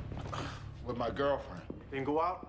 Didn't go out. When Gene Stratus fired you, did he owe you money? What happened? Somebody robbed him and y'all think it was me? Somebody killed him. And you think that's me? We're not ruling it out. I don't believe this. Why'd he fire you? For kissing my girlfriend. No, you got to do better than that, Antoine. I'm telling you, he usually coming at 4 to start up the grill. One day he asked me to do it. I knew I couldn't get up that early, so I just stayed up. Came in with my girl. He walked in on us making out. Said she got to get out. Rough, though. I told him he was out of line. One thing led to another, and I'm out on my ass. So he was disrespectful to your girl. I wasn't gonna let it go, that's right. His bim come around, I'm nothing but nice. He can manage to be nice to mine. What's his bim's name, do you know? Margot something. I don't know her last name. This was a serious relationship he had? I guess so, I don't know. He said he took out an insurance policy for her because that was the way to keep him in line. Fat Greek, stains on his pants and a hearing aid telling me how to keep him in line. Anyone besides your girlfriend can vouch for you being home last night? My parole officer called around 11. You're gonna have to stay here while we check. You gonna tell him about the joint? Telling us the truth, we'll leave it be our little secret.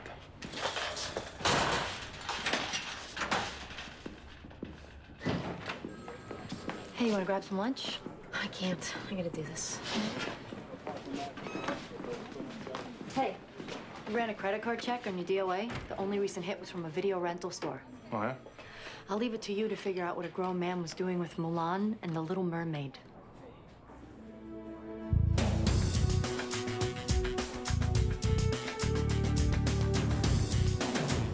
Thanks for coming in, Sheila. Want you to see. Sure. Now, you know about Paul Westerville. Yeah, Brendan told me. It's awful. How well did you know him? Just from his doing those ads that Brendan was in. Well, you see when they were taking pictures, that kind of thing? Uh-huh. There were a lot of calls from his cell phone to your cell phone. I'd make the arrangements. Okay, sometimes call you 2-3 times a day. Well, with getting parking for the van and this and that. The arrangements could be complicated. Was there something going on between you two? No. Look, Sheila, this is a homicide investigation. If you're lying to us, we're gonna find out.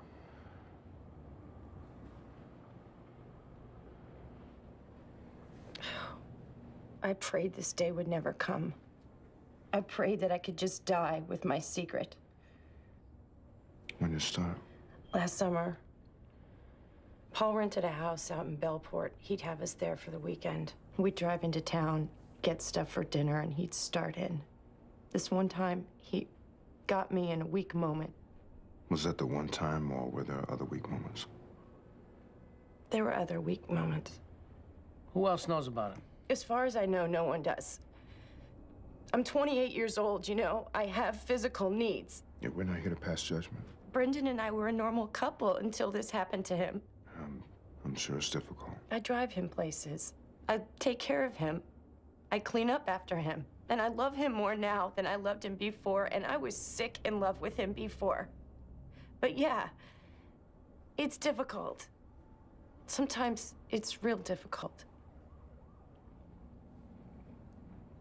Does Brendan have to find out? Let's hope not.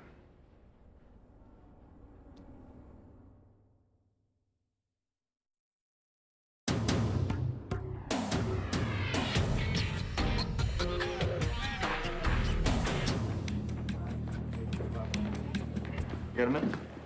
Yeah. Josh, could you make Miss Wiley comfortable in interview 3? Sure, right this way. How's it looking? Well, apparently this guy gave out life insurance policies like they were party favors. Got the name of the broker from the Sun. In addition to the policies naming the ex-wives and kids as beneficiaries, every time he started seeing someone, he'd just take out another policy naming her. And the one you just brought in? She's a real slugger. She got priors for assault and assault with a deadly weapon. Yeah, she's also got a young kid, and this guy rented 2 kids' movies on the day he was killed. Sounds like a definite candidate. We'll let you know. Thanks, Josh. So what kind of an insurance scam? Oh, we're not sure. We're just trying to find out as much as we can about policies written by this particular broker. Well, Jean took care of all of that. I don't know anything about it. It's a little unusual to be named beneficiary by a boyfriend, isn't it? Jean isn't your usual boyfriend. He knew I had concerns for myself, for my daughter. He did what he could to put my mind at ease. How old's your daughter? She's 10. Where were you last night, Margot? Why are you asking me that? Part of the investigation. I took JC to her figure skating lesson, then I took her home. Did you go out at some point? No, I didn't. And what does any of that have to do with an insurance scam? Gene Stratus was killed last night. Don't tell me that. Did you go over there last night, Margot? How was he killed? If you went over there with your daughter at some point last night, you want to tell us that. Well, you think I killed him and I'm lying? Here's what we're looking at, Margot. You were arrested for assaulting your ex-husband. That was self-defense. You were arrested for threatening an ex-boyfriend with a knife. I was having a lot of problems at the time. You were the beneficiary of Stratus's life insurance policy, and we have reason to believe that there was a child present in his apartment. I don't go there with my child. Why is that? It was best he wasn't around her. Girl children were a problem for him. You mean sexually? And you still continued to see him? I don't know that he ever acted on his temptations. I don't think that's true, Margot. He was very good to me. Now, that might not sound like very much to you, but in my stage of the game, it meant a lot. I'm sure it meant a lot to every woman that he took out a life insurance policy for. But we're gonna look into those women. And what do you want to bet? That every one of them had a young daughter, too. But I kept my daughter away from him. Except when you didn't. He couldn't do just anything.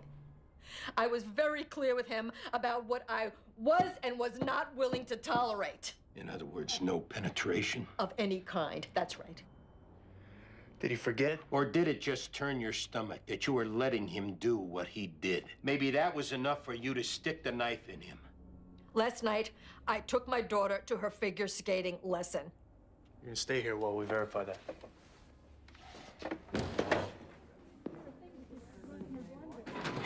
Anything come in on pattern robberies in the area of your crime scene? Actually, we're not so sure it was a robbery. Well, we need to do some more canvassing, and we need to go through security tapes from the parking garages in the area.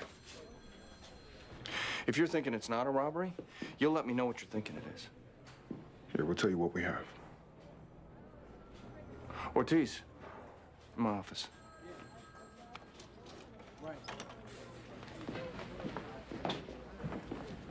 Sorry.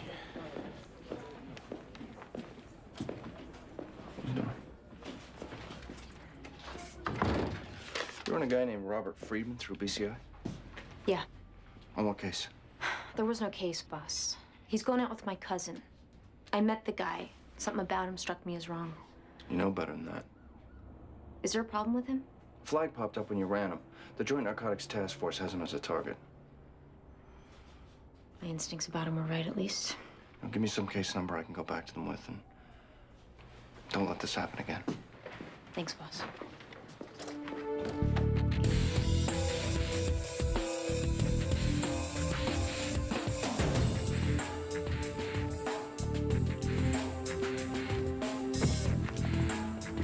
Thanks for meeting me, Ernie. What, are you kidding me? I've been waiting for this phone call ever since I heard you were single. Well, will it disappoint you terribly to find out I have a favor to ask? No, baby, what do you need? There's a guy named Bobby Friedman my cousin's been seeing. I ran him and found out he's the target of a narcotics investigation that your unit's conducting. I just want to know what he's up to. This the Bobby Friedman that owns a clothing store? Right. This stays between you and me, right? Absolutely. I'm taking him down tonight in Atlantic City on $500,000 worth of ecstasy. Guess I won't need to worry about him too much longer, will I? Now, let's get back to you being single. Thanks, Ernie. I owe you one.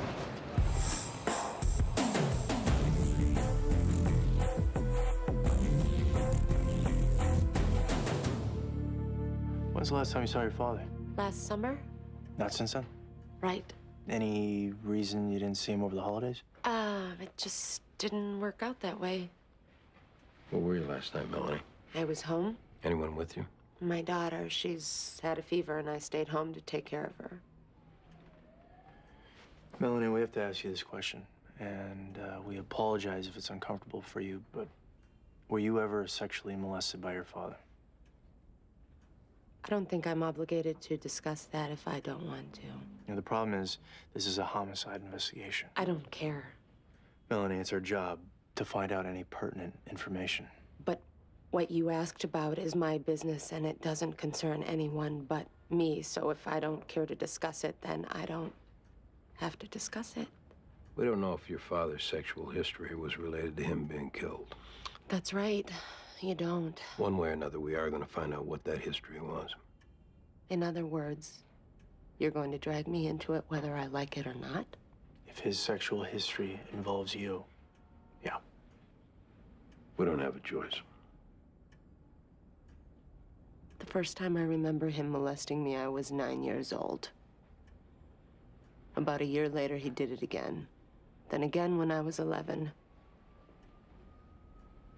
On Easter Sunday. In my yellow Easter dress. With my new Mary Janes under the chair in my room. The following fall, I was sent away to boarding school. Did you tell anyone? I told my mother, I told my brother. What did they do? The first couple times my mother said I imagined it. My brother said it was just roughhousing and I took it the wrong way. When I ran away after that Easter Sunday, my mother decided I was crazy. She sent me to a shrink. And then because I begged her and because the shrink said it was a good idea, I was sent away to boarding school.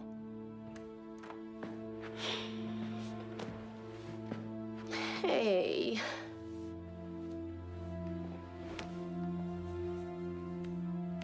She's never seen him, and now she never will.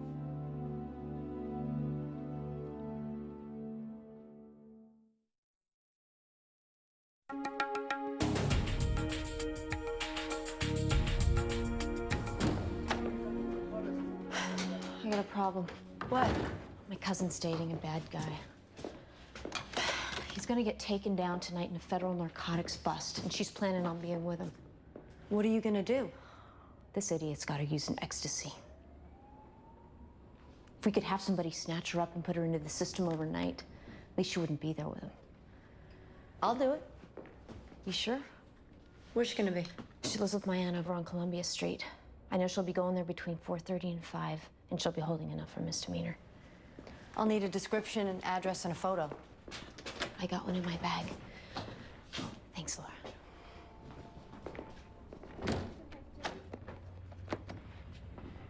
I don't know how much help I can be. I hadn't seen Jean in quite some time. What was the relationship between Jean and your daughter? Not very good. Why was that? Melanie had difficulty growing up. She was kind of a sad child. I think she always felt as though her brother enjoyed a closer relationship with Jean than she did. Well, she claims Jean molested her. I know she does. I think it gives her something to blame her difficulties on. You don't hold out any chance it's true? No, I don't.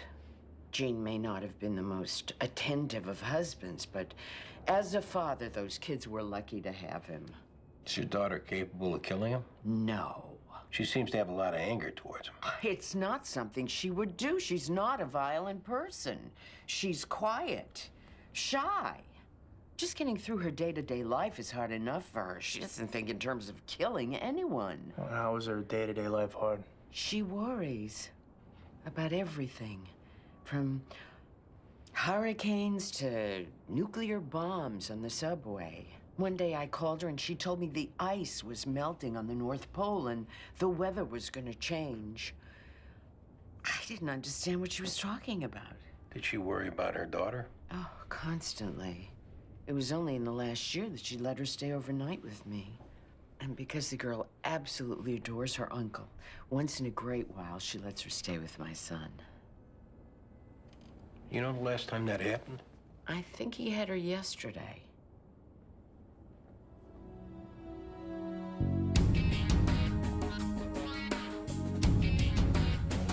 If we were narcotics, this would be like shooting ducks in a barrel.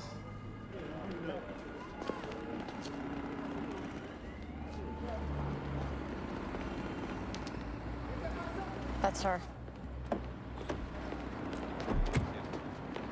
Police, we need you to come with us. What is this? Who are you? We're detectives. Did you just engage in a drug transaction? No. This is a known drug location. I live a block away from here. I was just coming home from the subway. You have any drugs in this bag? No.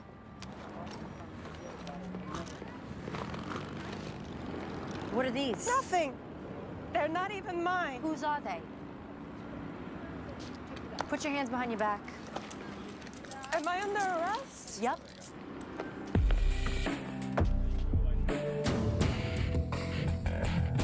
I hope you understand, Mr. Quinn. There's some questions we have to ask you as part of the investigation. I was a cop for 35 years. You don't have to explain yourself. Thanks. Fire when ready. What was your relationship with Paul Westerville? I didn't have a relationship with him. He had a contract with the PBA. Used my son a few times in the ads. If I was there, I talked to him. That's it. Can you tell us where you were yesterday? This one's moving in for the kill, isn't he? It's a standard question. I know it's a standard question, Johnny. Where was I yesterday? I did some chores around the house in the morning. I walked over to the OTB on Springfield Boulevard in the afternoon. I grabbed myself something to eat at the Scobie Diner on Northern Boulevard. And I was back home by 8 o'clock. Well, we have evidence that your car was in a parking garage in Manhattan yesterday. I don't know where you got that evidence from. As far as I know, my car was in Queens. Well, it was ID'd on a video from a security camera in the parking garage. It wasn't me. They're your plates on the car. My car is parked on 221st Street.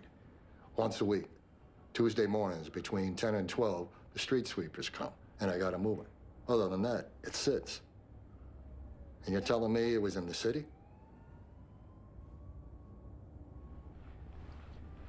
Old habits die hard. I still leave my keys over the visor. Maybe somebody took or brought it back, and I didn't know nothing about it. What kind of relationship do you have with your daughter-in-law? Excellent. Were you aware of her behaving in any inappropriate manner with regard to your son? No, I'm not. Did you ever have a conversation with Paul Westerville's secretary regarding your daughter-in-law? No, I did not. She claims to have told you that Paul Westerville had an illicit relationship with your daughter-in-law. She's mistaken. Is she also mistaken about you going to see him after she told you that? Right. She's mistaken about that, too.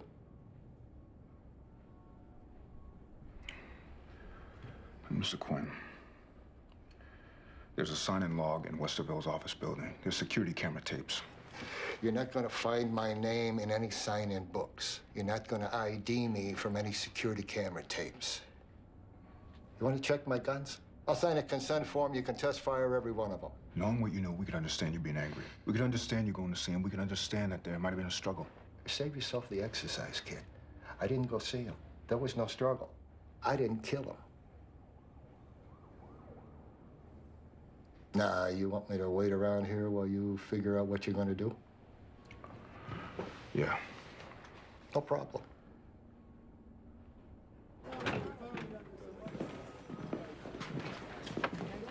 What do we know now? Nothing solid yet. The father did it. I don't know if there's enough to convict, but there's no doubt he's it. I'll talk to the DA. You know, one thing is, the reason why he killed Westerville is because his son's wife was having an affair with him.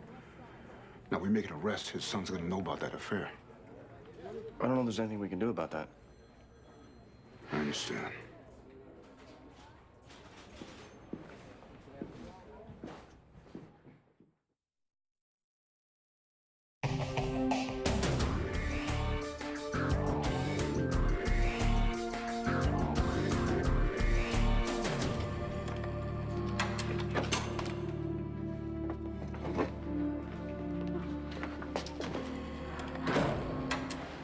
Can you get me out? I can't get you out right away. Fortunately, the amount you were busted with was small enough so they'll release you in the morning on your own recognizance. I have to stay here overnight? Yeah, you do. That's what happens. You get caught with illegal drugs. I've never been in jail before. Think about what it would feel like to stay in for a few years. Why did they even stop me, though? The question you should be asking is, why did you have the drugs? You were going past a known drug location. They did what narcotics cops do. I talked to them outside. They'll keep you in a segregated cell. No one's gonna bother you. Does my mother have to find out? Yeah. Would you tell her I'm sorry?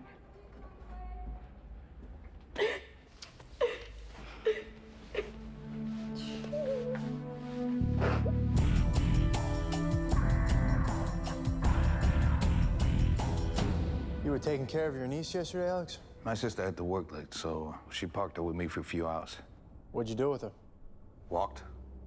Window shopped. And then I took her back to my apartment. Did you take her to your father's apartment? No. Why not? He's always tired after work. He had rented Mulan and The Little Mermaid. Why would he have done that? I have no idea. Maybe the video store ran someone else's rentals through in his cart. Who knows? You loved your father, didn't you, Alex? Yeah. Did you think it was right that he didn't get to see his granddaughter? That was between him and my sister. But you felt bad about it, though, right? Yeah, I felt bad. He worked hard all his life. He provided for his family. And now all he wants is to spend a little time with his granddaughter, and you're going to deny that to him? I told you, that was between him and my sister. Yeah, except he didn't talk to your sister, he talked to you. And the kid was with you. You were in a position that you could do something nice for your dad and at the same time show your sister that he wasn't the monster she made him out to be. And you're a good son, Alex. You did what a good son does. No, I didn't do anything. We'll talk to your niece if we have to, Alex. We'll get her in the room and we'll ask her where she was yesterday. Where she was and what happened to her.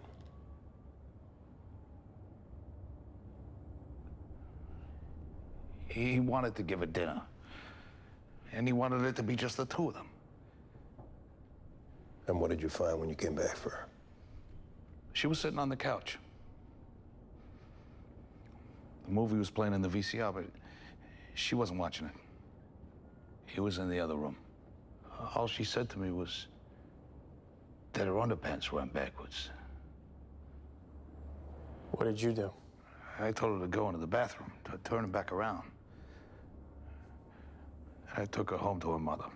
And you went to your dad's coffee shop to confront him? I had to ask him, you know? I had to hear from him what he did, if he did anything. And what did he tell you? He got this weird, ashamed smile on his face. He said, sometimes we make mistakes. Yeah, like I made a mistake with him. Like all those years ago when I stood up for him to my sister, tried to convince her that it didn't happen. Stood next to my mother and said, Pop would never do that. Now here's this little kid. And because of me. She's got that same look on her face that my sister had. I grabbed the knife and I stuck it in him. He looked at me like, how could you do this to me?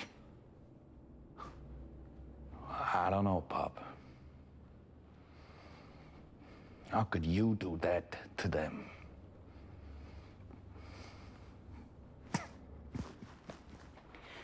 Now, how do we know the wife was having an affair? She admitted it. And we can put the father-in-law at the vicinity of the crime scene, but not at the crime scene itself? And you can try. He claims not to have used the car all week, and that if it was in the vicinity of the crime scene, somebody else drove it there. He knew about the affair. Westerville's secretary claims to have told him. Sounds like she hated Westerville. Not exactly an impartial witness. Ballistics will be useless. Whatever gun he used, you can be sure you'll never find it. Well, you should proceed with the investigation, but with what you have now, I don't think my boss is going to want to go to bat with it. Do you need to run it by him? Ask a grand jury to indict a retired cop who's looking out for his son, a hero cop confined to a wheelchair whose wife's cheating on him, and who has a trunk full of alibis? Don't think so. Let's see what more we come up with. Well, let me know when you come up with it.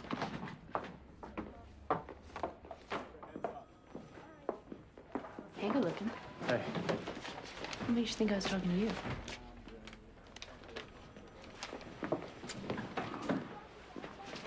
We go for it?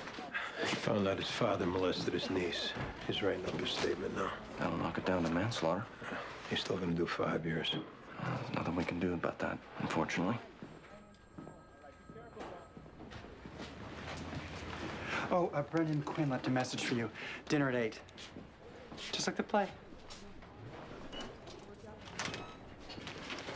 You've given me everything you got on this. Yeah. If that's true, I don't see a case against Charlie Quinn making. I'll go kick him.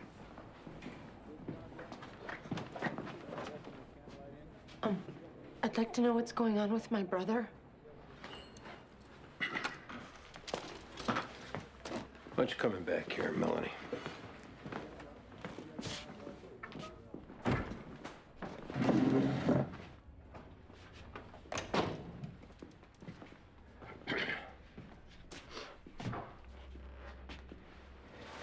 Your brother's confessed to killing your father. There may be a trial, there may be a plea. The likelihood is that he's going to spend some time in prison. Why did he kill him? When he took care of your daughter yesterday, he let your father watch her. No.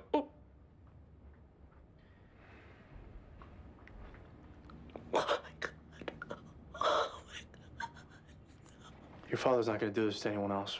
But he did it to her. He did it to me, and now he did it to her. He did it to a bunch of kids. That's awful and terrible. And I wish we could have nailed him long ago. But now you have a chance to do for your daughter what your mother never did for you. The damage has already been done. I can't do anything about that. You can tell her that she doesn't have to keep it a secret. Tell her that you know she isn't crazy. You know she isn't making it up. And she has nothing to be ashamed of. Where is my brother now? He's inside. I'd like to talk to him. You may want to wait on that. I'd like to tell him I'm not angry at him, and I think he needs to hear that now.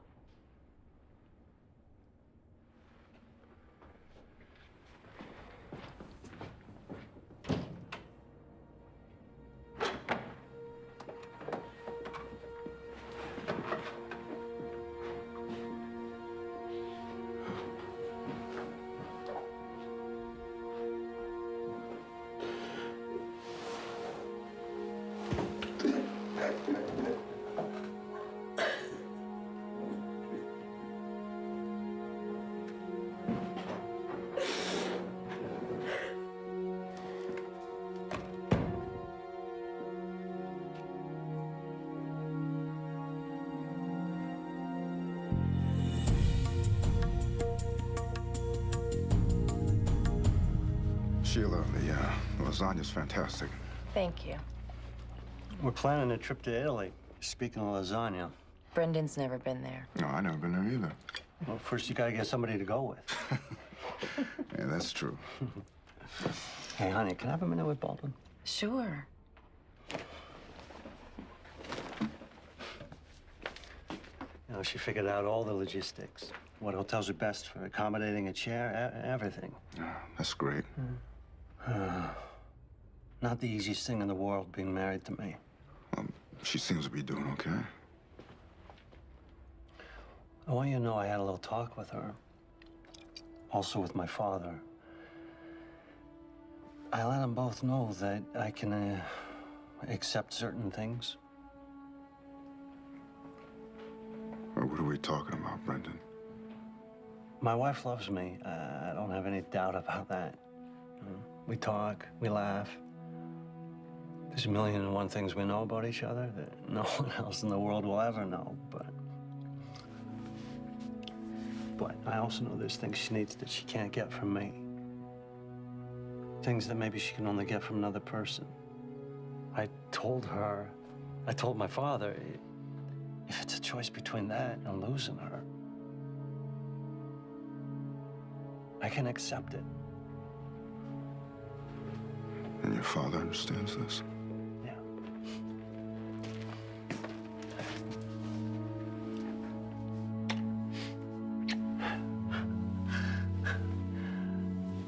I'm the luckiest guy in the world.